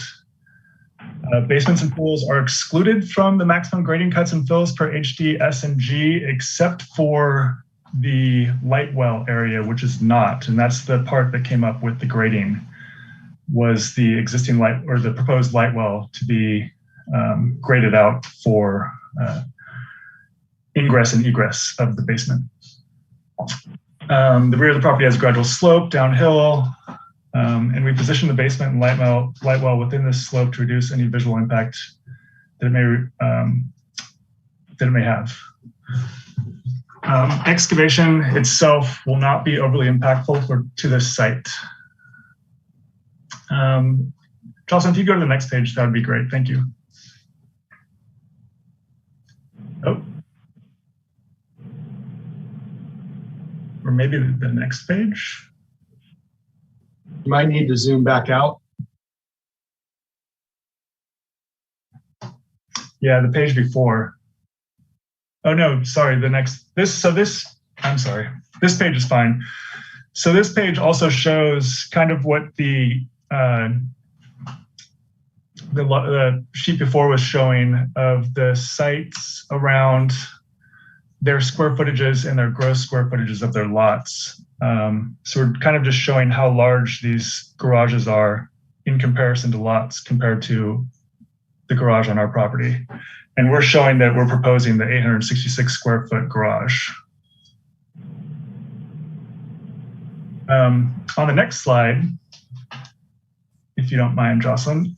So this is where we're proposing. It kind of shows everything that we're proposing. The project will have new, there are a few locations on this property that require grading.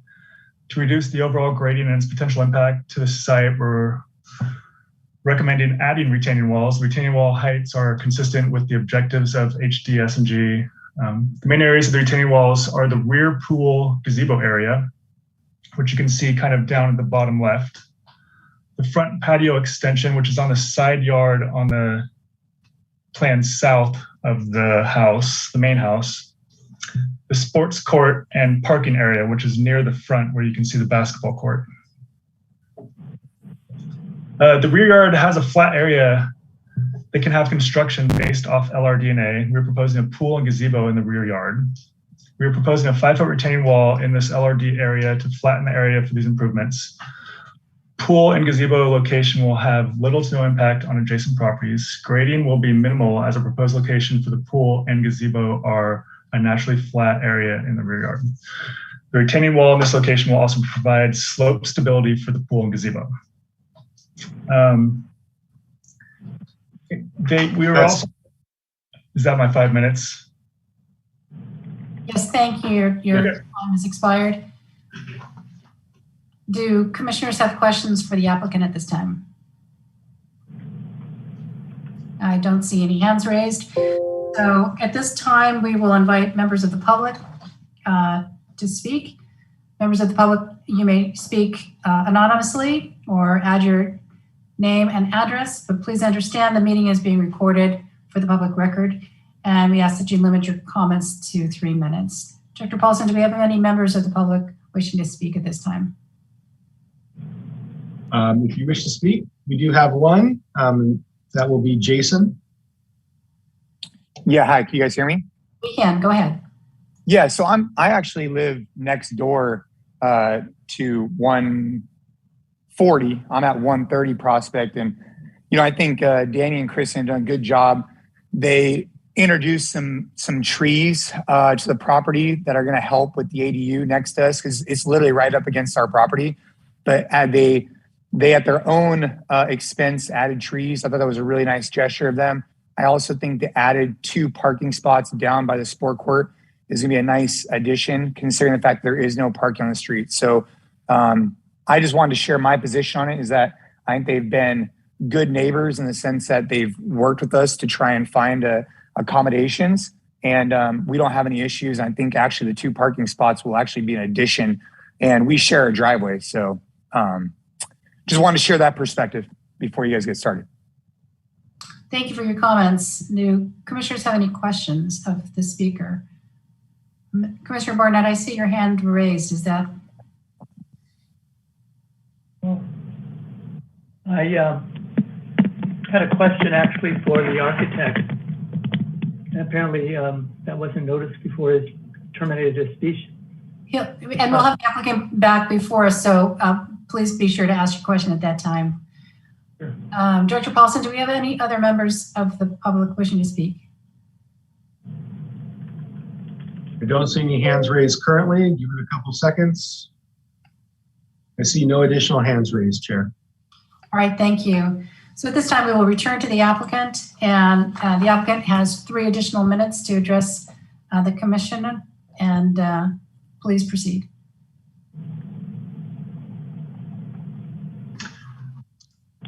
So I can proceed with the rest of what else going on. Is that okay? Absolutely. So I was going to, next up was kind of the sports court fencing that we were going over. And we had proposed on the north side to have an 8-foot redwood fence. And then around the rest of this, proposing to have 12-foot mesh fence. This was to keep the sports recreation area. One, it's next to the private way of 130, the neighborhood you just talked to. So to have protection from that, and then also just to keep the sports balls out of the road, which is pretty clear, pretty close down below, and the neighbor to the side. And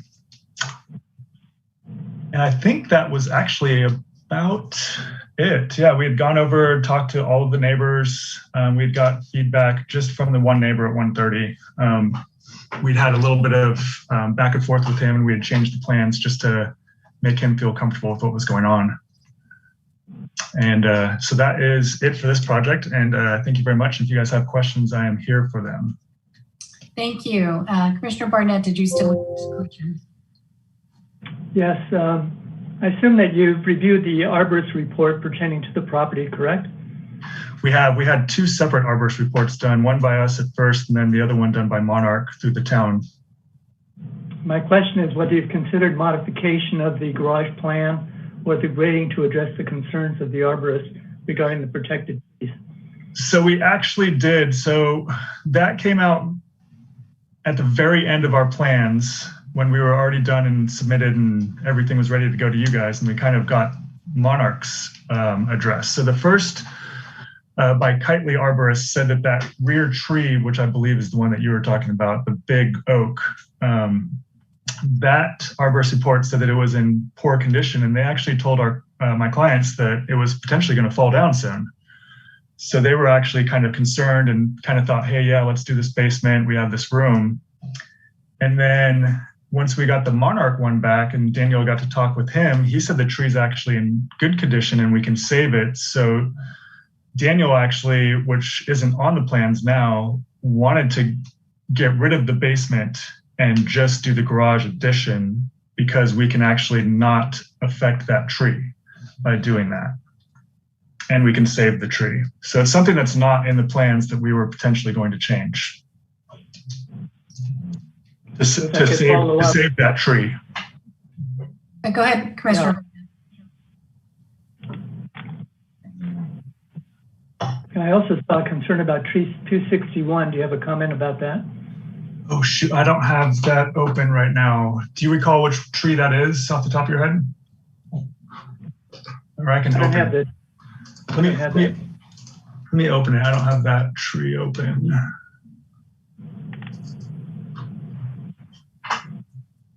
David, that's a 33-inch blue oak tree, and it's just adjacent to the garage on the interior side closest to the home. 361? 261. 261. It's proposed for removal. 61. Oh, I'm sorry. That is the one that I was talking about. So 261 is the main concern that I was just mentioning, that there was the contradictory information between the two arborists, but the town arborist, Monarch, mentioned that we could save it, that it does not have to be removed and it's not in danger of falling. So that was the one that we are going to not do the basement to save that tree. Commissioner Barnett, did you have two trees in mind, or was that the sole tree of concern? Well, I was also mentioning the many other protected trees that were mentioned in the Monarch report. So there was 3 protected trees in the front that we were going to remove and replant on the lot in another location. They're very young trees. One would be number 746, 747, and 748 near the front yard. And those are going to be relocated so that we can put the sports court and parking in that area. The one tree that we will lose would be in the very rear yard, would be number 254, the blue oak that's 21 inches. That one would most likely, because of the pool and digging down, not survive. Oh, thank you, Jocelyn. Well, I understand that the basement is still planned to be constructed. Is that correct? So in the plans that were submitted to you, yes, but as of recently, we were going to take it off. And we are actually willing to take the basement off and not construct it. And then based off of that, we can build the slab foundation for the garage without interfering with the roots of that oak tree. And we can save that oak tree. Thanks. So that is our proposal, even though it's not on the plans. Thank you. Yep. Thank you for those questions. Any other questions for the applicant? Commissioner Barnett, your hand is back up. Is that the second question? No.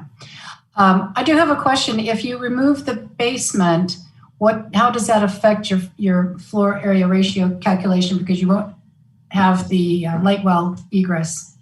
So it doesn't affect the floor area ratio because basements aren't included in floor area ratio, but it would affect our potential grading because the only grading requirements we had were from, I believe, and Jocelyn, you can correct me if I'm incorrect, was from the light well of the basement. So we will not be having a light well anymore. So then our grading will not be over the 50 cubic yards. And a follow-up question on the garage itself. So the garage is problematic because it's a couple hundred, almost 300 square feet larger than your lower area. Any considerations to making that smaller to get within the FAR?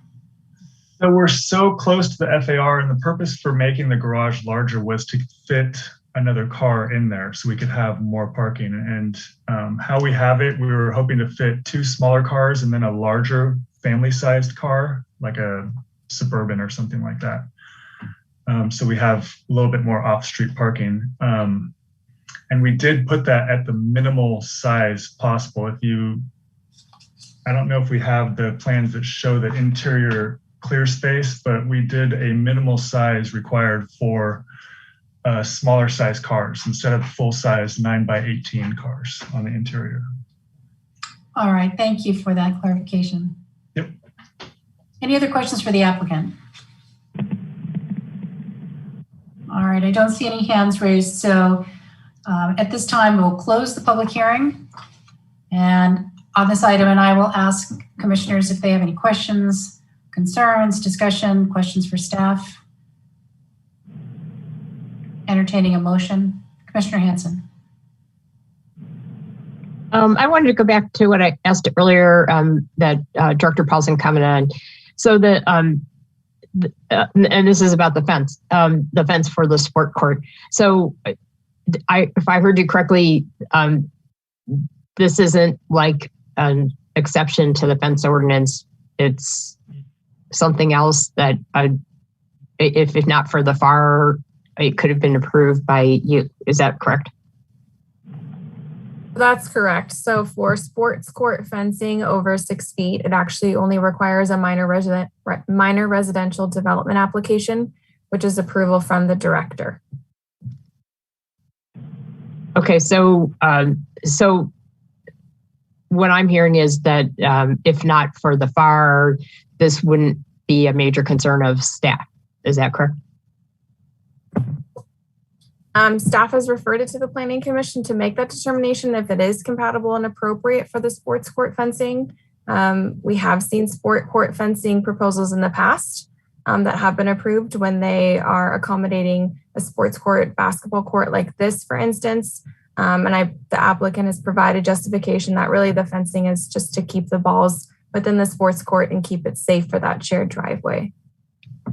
Okay. And Commissioner Hanson, yes, it's due to the FAR is why it's before you. If it was just the grading permit and sports court fencing, it would have probably been done at DRC and or director's level. Okay, thanks.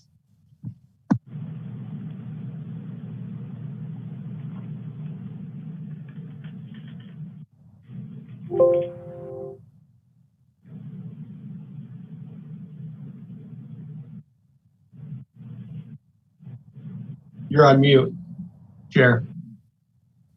Thank you. We had Vice Chair Birch first and then Commissioner Barnett. I just wanted to ask a quick question because I want to make sure I'm clear on the items. It sounds like, because when I first read this, honestly, it kind of was a lot, but it almost sounds like if we didn't have the FAR issue and they came in with the sports court and fence, that's something that would have been done at director level. And it also sounds like engineering has taken a look at the grading and has said it would have been approved too. So ultimately, even though these are items of concern, we're really seeing these because of the FAR. Is that kind of correct? That's correct. Okay. Thank you.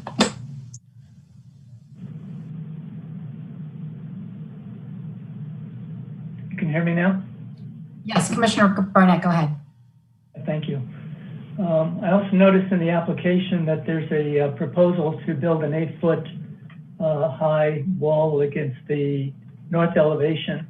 And it seems to me that would require an exception under the fence ordinance.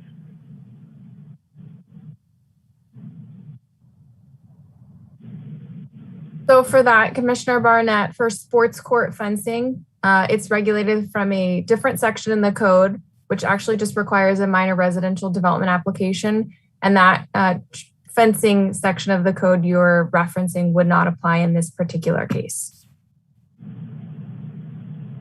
I see that applies to the 8-foot fence as well as the 12-foot fence. It does, yes. So sport court fencing, that includes the 8-foot and 12-foot fence. Commissioner Hanson. So I was just going to comment on the application. When I first started looking at this, and we did get that very late comment, and where the commenter basically said maybe trying to stuff too much stuff onto this property, and maybe it should be another property to have all this stuff. That was kind of where I came out after reviewing all the materials. But now that I understand kind of what the approval process would be, other than the fire, I think I feel differently about this if it was really just a ministerial thing to approve the other two items. So let me talk about the fire. So, I mean, we don't like for people to go over the fire. That's why we have that as in our code. Having said that, I think there is justification for a larger garage.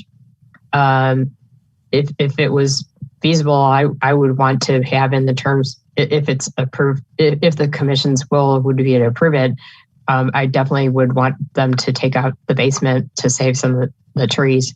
But I feel like to go over the fire by 284 square feet is, I think, the number that we were given is not that egregious. And considering that there's no parking on the street, having a bigger garage is sensible. Thank you for those comments. Commissioner Tavano. I would completely agree with Commissioner Hanson and what she just said. After listening to the project, I have to say I was confused reviewing it beforehand, but the presentation helped clarify a lot of my points and concerns I had tonight. So I would support it as is, and I would agree to remove the basement to save some of the trees. That makes sense to me as well. So if the will of the commission has it, I would support the project as is. Any other comments or a motion to be made? Commissioner Thomas. I do still have some concerns about the number of trees being removed or disturbed from the rest of the project. However, even with the removal of the basement, however, I understand how none of the rest of that would even be coming to us. So I think Commissioner Birch wants to respond.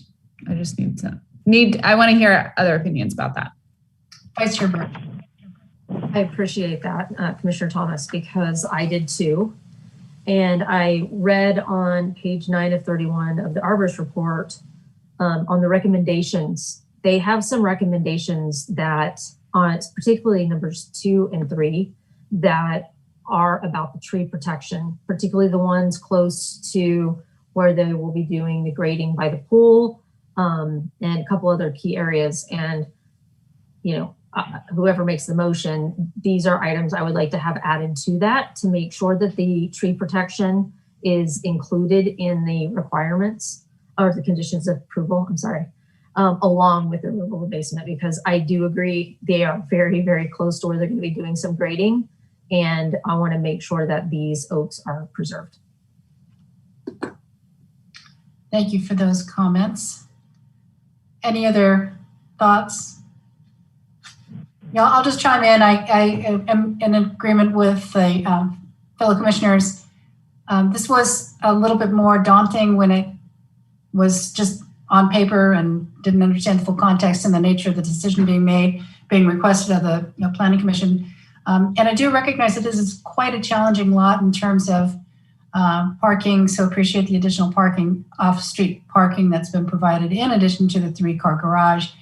And I know that there were no complaints by the neighbors regarding the fencing, and the neighbors on the other side. And it seems prudent to put a fence around a sports court when you've got vehicles so close by. So I think after hearing what we've heard tonight, I would also be supporting this motion, and I'm looking for someone to make that motion. Commissioner Hanson. If no one else wants to, I will make the motion to approve architecture and site application S-20-033 for 140 Prospect Avenue, requesting approval for demolition of an existing detached garage, construction of a new detached garage to exceed the floor area ratio, a grading permit for site improvements, sport court fencing in excess of 6 feet, and removal of certain large protected trees on the property zoned R120. I can make the required findings for CEQA, the required compliance with the zoning regulations in Chapter 29 of the Town Code. I can make the required finding for the fence height enclosing a sport court, and required compliance with the hillside development standards and guidelines.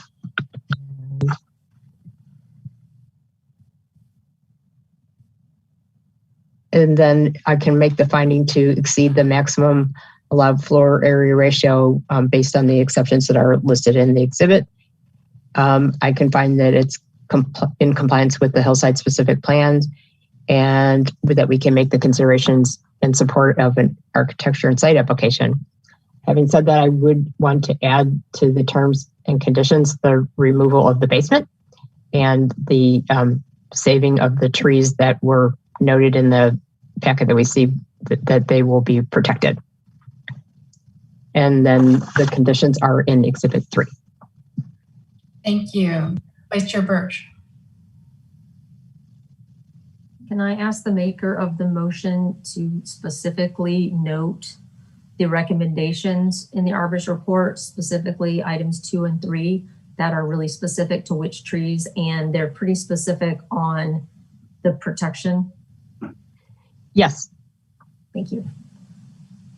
Thank you. Do I have a second on the motion? Commissioner Tavana. Second that. Thank you. Any comments or questions, discussion on the motion? I don't see any hands raised. We'll call the question. Commissioner Hanson. Yes. Commissioner Tavana. Yes. Commissioner Barnett. Yes. Commissioner Thomas. Abstain. Commissioner Suzuki. Gain. Vice Chair Birch. Yes. And I vote yes as well. So the motion passes with 5 votes in favor and 2 abstentions. Are there any appeal rights for this item, Director Paulson?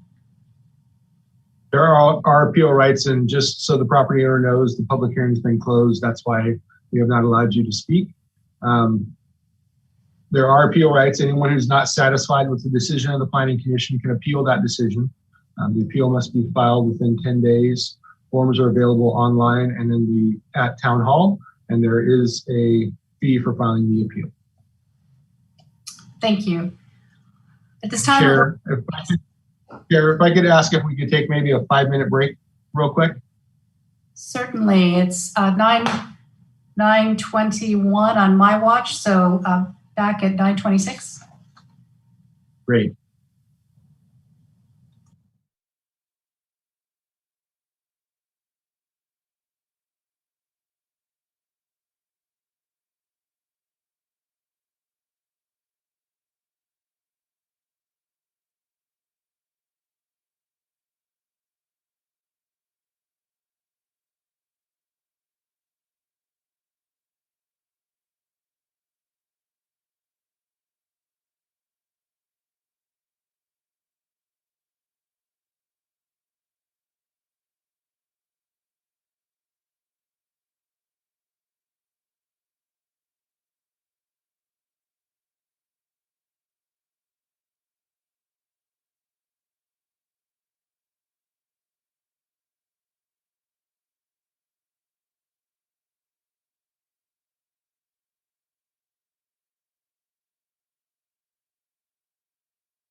The reopened public comment period runs through Friday, January 7th, and ends at 5 p.m. on that day. Written comments can be submitted to the web address or the email address gp2040@losgatosca.gov, or submitted via the general plan update website, which is losgatos2040.com. This public hearing is an opportunity for the public to provide verbal comments on the completeness and adequacy of the draft EIR. The public hearing is not intended for consideration of the draft 2040 general plan, nor for actual certification of the EIR. No action will be taken at this meeting. The Planning Commission hearing for consideration of the final EIR and 2040 general plan has not been scheduled at this time, but is expected to be early in the new year, soon after the completion of this comment period, once the final EIR and response to comments has been prepared. Town Council is the deciding body on both the EIR and the 2040 general plan. This concludes staff's presentation, but I'd be happy to answer any questions. Thank you, Ms. Armour. Do commissioners have questions for staff at this time? I don't see any hands raised. So we will move to open for public comment. Director Paulson, do we have anyone in attendance who wishes to make any comment on this item? Thank you, Chair. If you wish to make a comment on this item, please raise your hand. There are no hands raised, Chair. Thank you. Then that concludes discussion on this item number 5. So we will now move on to item number 6, which is consider forwarding a recommendation to Town Council to rescind the Los Gatos Boulevard plan. And Ms. Armour, we'll have your staff report on this item too. Yes. Good evening. So as described in the written staff report, this item is for consideration of the rescinding of the Los Gatos Boulevard plan. In response to direction from the Council Policy Committee and discussions in a number of different venues, including the General Plan Update Advisory Committee, Town has reviewed the Los Gatos Boulevard plan and is recommending that it be rescinded, as all elements are either included in or superseded by the commercial design guidelines, which were adopted in 2005, and the bicycle and pedestrian master plan updated in 2020. This concludes staff's presentation, but I'd be happy to answer any questions. Thank you. Do any commissioners have questions for staff at this time?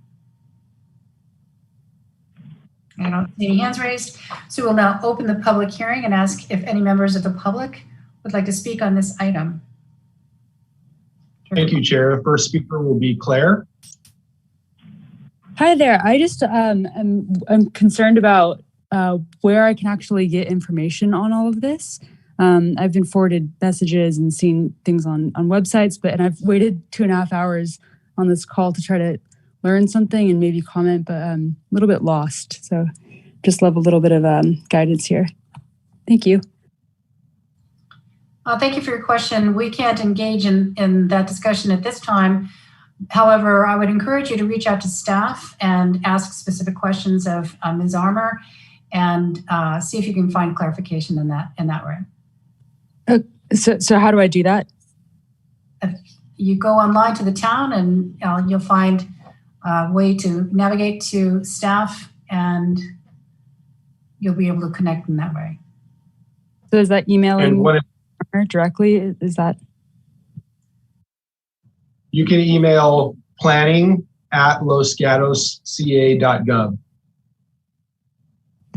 Thank you. Do we have any other members of the public wishing to address this item? I don't see any other hands raised, Chair. Thank you. And I guess we don't have any applicant, right? So we'll close the public hearing at this time and ask if commissioners have any comments, questions, discussion, or would introduce a motion. Commissioner Hanson. I just wanted to add a follow-on comment to what Ms. Armour said.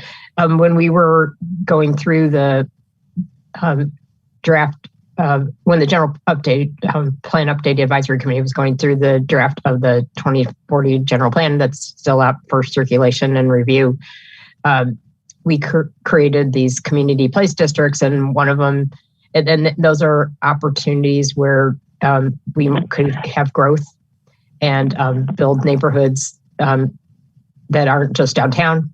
And so as we were going through it, though, the vision for Los Gatos Boulevard is probably drastically different than what the original version of vision was for the Los Gatos Boulevard plan. And then, as staff said, it's also been superseded by other documents that we have out there. So I think it's a thing that we had targeted as an implementation program, as mentioned in the staff report, and it makes sense. So to reduce inconsistency with where we're going. Thank you for those comments. Any other comments or potential motion from commissioners? Commissioner Barnett.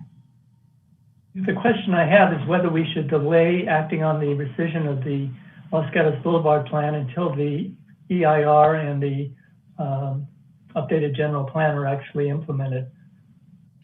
Well, I think what staff indicated was the commercial design guidelines, which are in existence, as well as the bicycle and pedestrian master plan, cover the material that this plan covers. And so the general plan, the 2040 general plan per se, doesn't create a Los Gatos Boulevard plan replacement. So I think, I don't believe there's a need to wait because there are existing documents that address these areas. Staff wanted to add to that or clarify? Thank you. Sure. Yeah, we agree with that. And then, this plan was adopted in 1997. It's really outlived its useful life. And so those things have been incorporated in other documents, and we don't see a need to wait either. All right. Is there a motion? Vice Chair Birch. I move that we forward a recommendation to rescind the current Los Gatos Boulevard plan to council. Thank you. I don't think I need to make anything else, do I? Don't think so. I think that's a complete motion. Okay. Commissioner Hanson. I second the motion. Thank you. Any discussion or questions about the motion? Let's see hands raised, so I'll call the question. Commissioner Hanson? Yes. Commissioner Tavana? Yes. Commissioner Barnett? Yes. Commissioner Thomas? Yes. Commissioner Suzuki? Yes. Vice Chair Birch? Yes. And I vote yes as well. So the motion passes unanimously. Okay, before we move on to other business, we're coming back to the consent calendar, which was moved because of connection problems with Commissioner Barnett. So at this time, we have one item to be acted on with a single motion: approval of drafted minutes of the November 10, 2021 Planning Commission meeting. Do any commissioners or members of the public wish to pull this item from the consent calendar? Commissioner Barnett. Yes, I move to remove the matter from the consent calendar. And can you give an explanation of what your concern is? Yes, I reviewed the video and noted that Commissioner Hanson specifically included findings that the exception E in the fencing ordinance 2940-032 is applicable as to the 6-foot fence based on special circumstances of the lot size and location where strict enforcement would result in undue hardship. And I think that finding is important to the decision of the commission. So do we want to pull the item, or do we want to modify the minutes to reflect what you've described the video documenting? That's a question for staff as well. I'm sorry. So we can we can have a motion for modified minutes. Typically, those types of findings and that detail would be in the actual findings document. So we would have modified the findings document for that fence height exception. I don't recall off the top of my head whether or not there was one, so I don't see the harm in adding it in this circumstance. All right, so then we'll need a motion to include those modifications to the minutes. So moved. And second? Commissioner Hanson? I'll second the motion. Thank you. Any discussion? Seems a reasonable add, so I'll call the question. Commissioner Hanson? Yes. Commissioner Tavana? Yes. Commissioner Barnett? Yes. Commissioner Thomas? Yes. Commissioner Suzuki? You're on mute. Commissioner Suzuki? Yes. Thank you. Vice Chair Birch? Yes. And I vote yes as well. And that concludes our normal business agenda. So we now move on to other business. And the first item on other business is to review the draft Planning Commission 2022 meeting calendar. This is for information. We don't need a vote on this or motion. Is that correct, Steph? Yes, this can be done without a motion. All right, great. All right, do anybody have questions or concerns about the calendar? All right, so now we're going to move on to report from the Director of Community Development, Director Paulson. Thank you. A few items. Last night there was a study session with the Town Council regarding the general plan, which was requested by a couple of council members. If anyone's interested in reviewing that that meeting, it will be online, if not already shortly, the video of that. Town Council also completed their discussions on the Los Robles appeal, and they upheld the Planning Commission's decision. So that will be moving forward.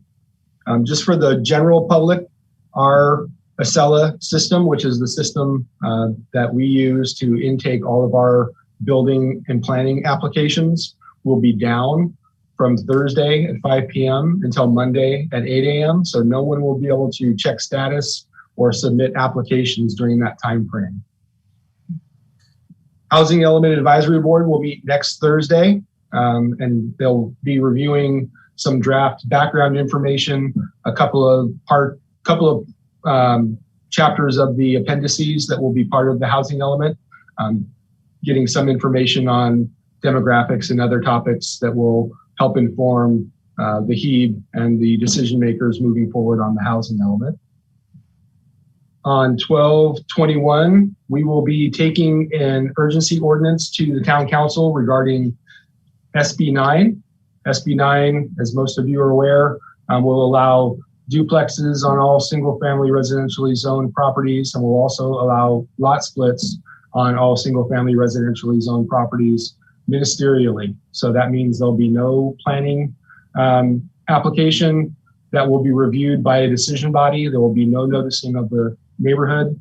And so those will be items that will be done similar to building permit, which also are not noticed to the neighbors. We'll also have a town closure. Since this is the last Planning Commission meeting, we will be closed. Town Hall will be closed from December 23rd, and then we'll return on January 3rd. So all operations will cease. We will have some emergency operations on the building side available should issues come up during that time frame. I want to wish everyone happy holidays, and I want to extend a hearty thank you to Commissioner Suzuki and Vice Chair Birch after receiving the applications for Planning Commission positions. They will be moving on to something bigger and better, and it's been an extreme pleasure working with both of you. I've worked with Vice Chair Birch for quite a long time, and Commissioner Suzuki, even in the short time, it's been a pleasure working with you as well. Hopefully you'll be in touch, and if you ever are interested in volunteering again for the town, I hope you think about that and put your hat in the ring. So thank you. Thank you. Well, you stole my thunder, but good job. Yeah, so Commissioner Suzuki, it's been a pleasure getting to know you and working together. Your questions have been insightful and add a dimension to the Planning Commission that has been unique in cases, and we appreciate the time and effort that you've spent on coming up to speed and doing the work of the Planning Commission. So thank you and good luck in wherever your path takes you. And yes, finally, we, on behalf of the Planning Commission, would like to say that Vice Chair Birch will not be re-upping her term. And so it is with sadness and sorrow and friendship and commission work that we say goodbye. And I invite others on the commission to share with us any comments, thoughts. Commissioner Hanson. Ditto everything that Chair Janoff said. This is the end of my 7th year on the Planning Commission, and when I first started on the commission, Commissioner Birch was such a good mentor for me in terms of kind of understanding how the commission worked together and how processes happen. And the other thing that I would say is that I was always really, really impressed with how she was the ultimate mediator for the Planning Commission and still is. So when we would be in some kind of difficult hearing, Commissioner Birch would chime in and say, well, what have you considered this, and kind of put the deal together for the commission to figure out a way to go forward. And I know that that'll be very much missed. And of course, I will miss your friendship as well. So the friendship doesn't end. Well, that doesn't end. Doesn't end. Yeah. And I also wanted to add that all of what Commissioner Hanson has said, it's pretty intimidating when you first step onto the Planning Commission, as we all know. And it's a real pleasure to be able to work with people who have industry knowledge. And I will, forever be grateful to Vice Chair Birch to be able to ask, what's the mechanical on top of that building? And what's the grading? What about those floor plate heights? And why do we need them? And it was just great to have somebody with that knowledge as part of the commission who we could turn to and seek arbitration. And I do think that, it's sort of your ability to sort of ask your questions in a way that seems very self-deprecating but insightful, and it really get to the point. And you're sort of hitting hard, but in a really nice way. It's been a nice role model for everyone to see how good questions can be asked in a respectful, thoughtful, and effective, efficient way. And so I truly appreciate that. And yes, we'll miss you terribly. Thank you. I will miss you all very, very much too. I've learned a lot and have had the opportunity to get to know a lot of really amazing people. I actually didn't know tonight was going to be the last night, so I actually had the start of the whole speech prepared. So you're all very lucky that nobody has to hear the speech, but mostly it's just a big thank you. We are incredibly blessed to live where we live.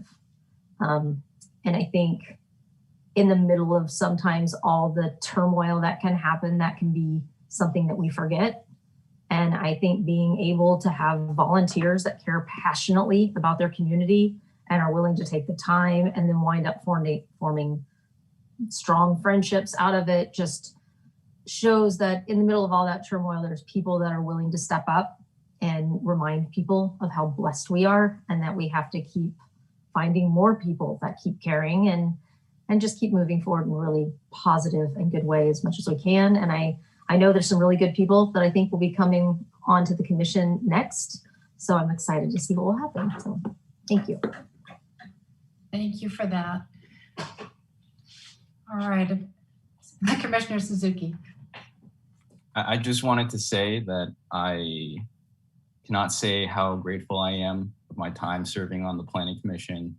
I can't even begin to explain just how much I learned, as in my fundamental views on housing development, the way cities and towns are run in America is just turned upside down as a result of this, in a good way, in the best way possible. And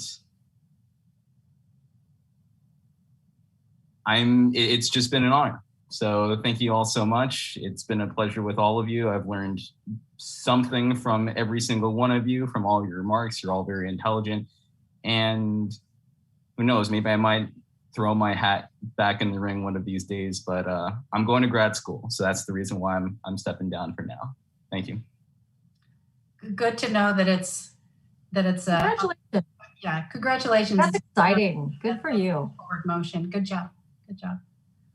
All right. Well, if there aren't any other further comments, then I want to thank you for your service. Wish you a very, very happy holiday, and we'll see you, most of you, in January.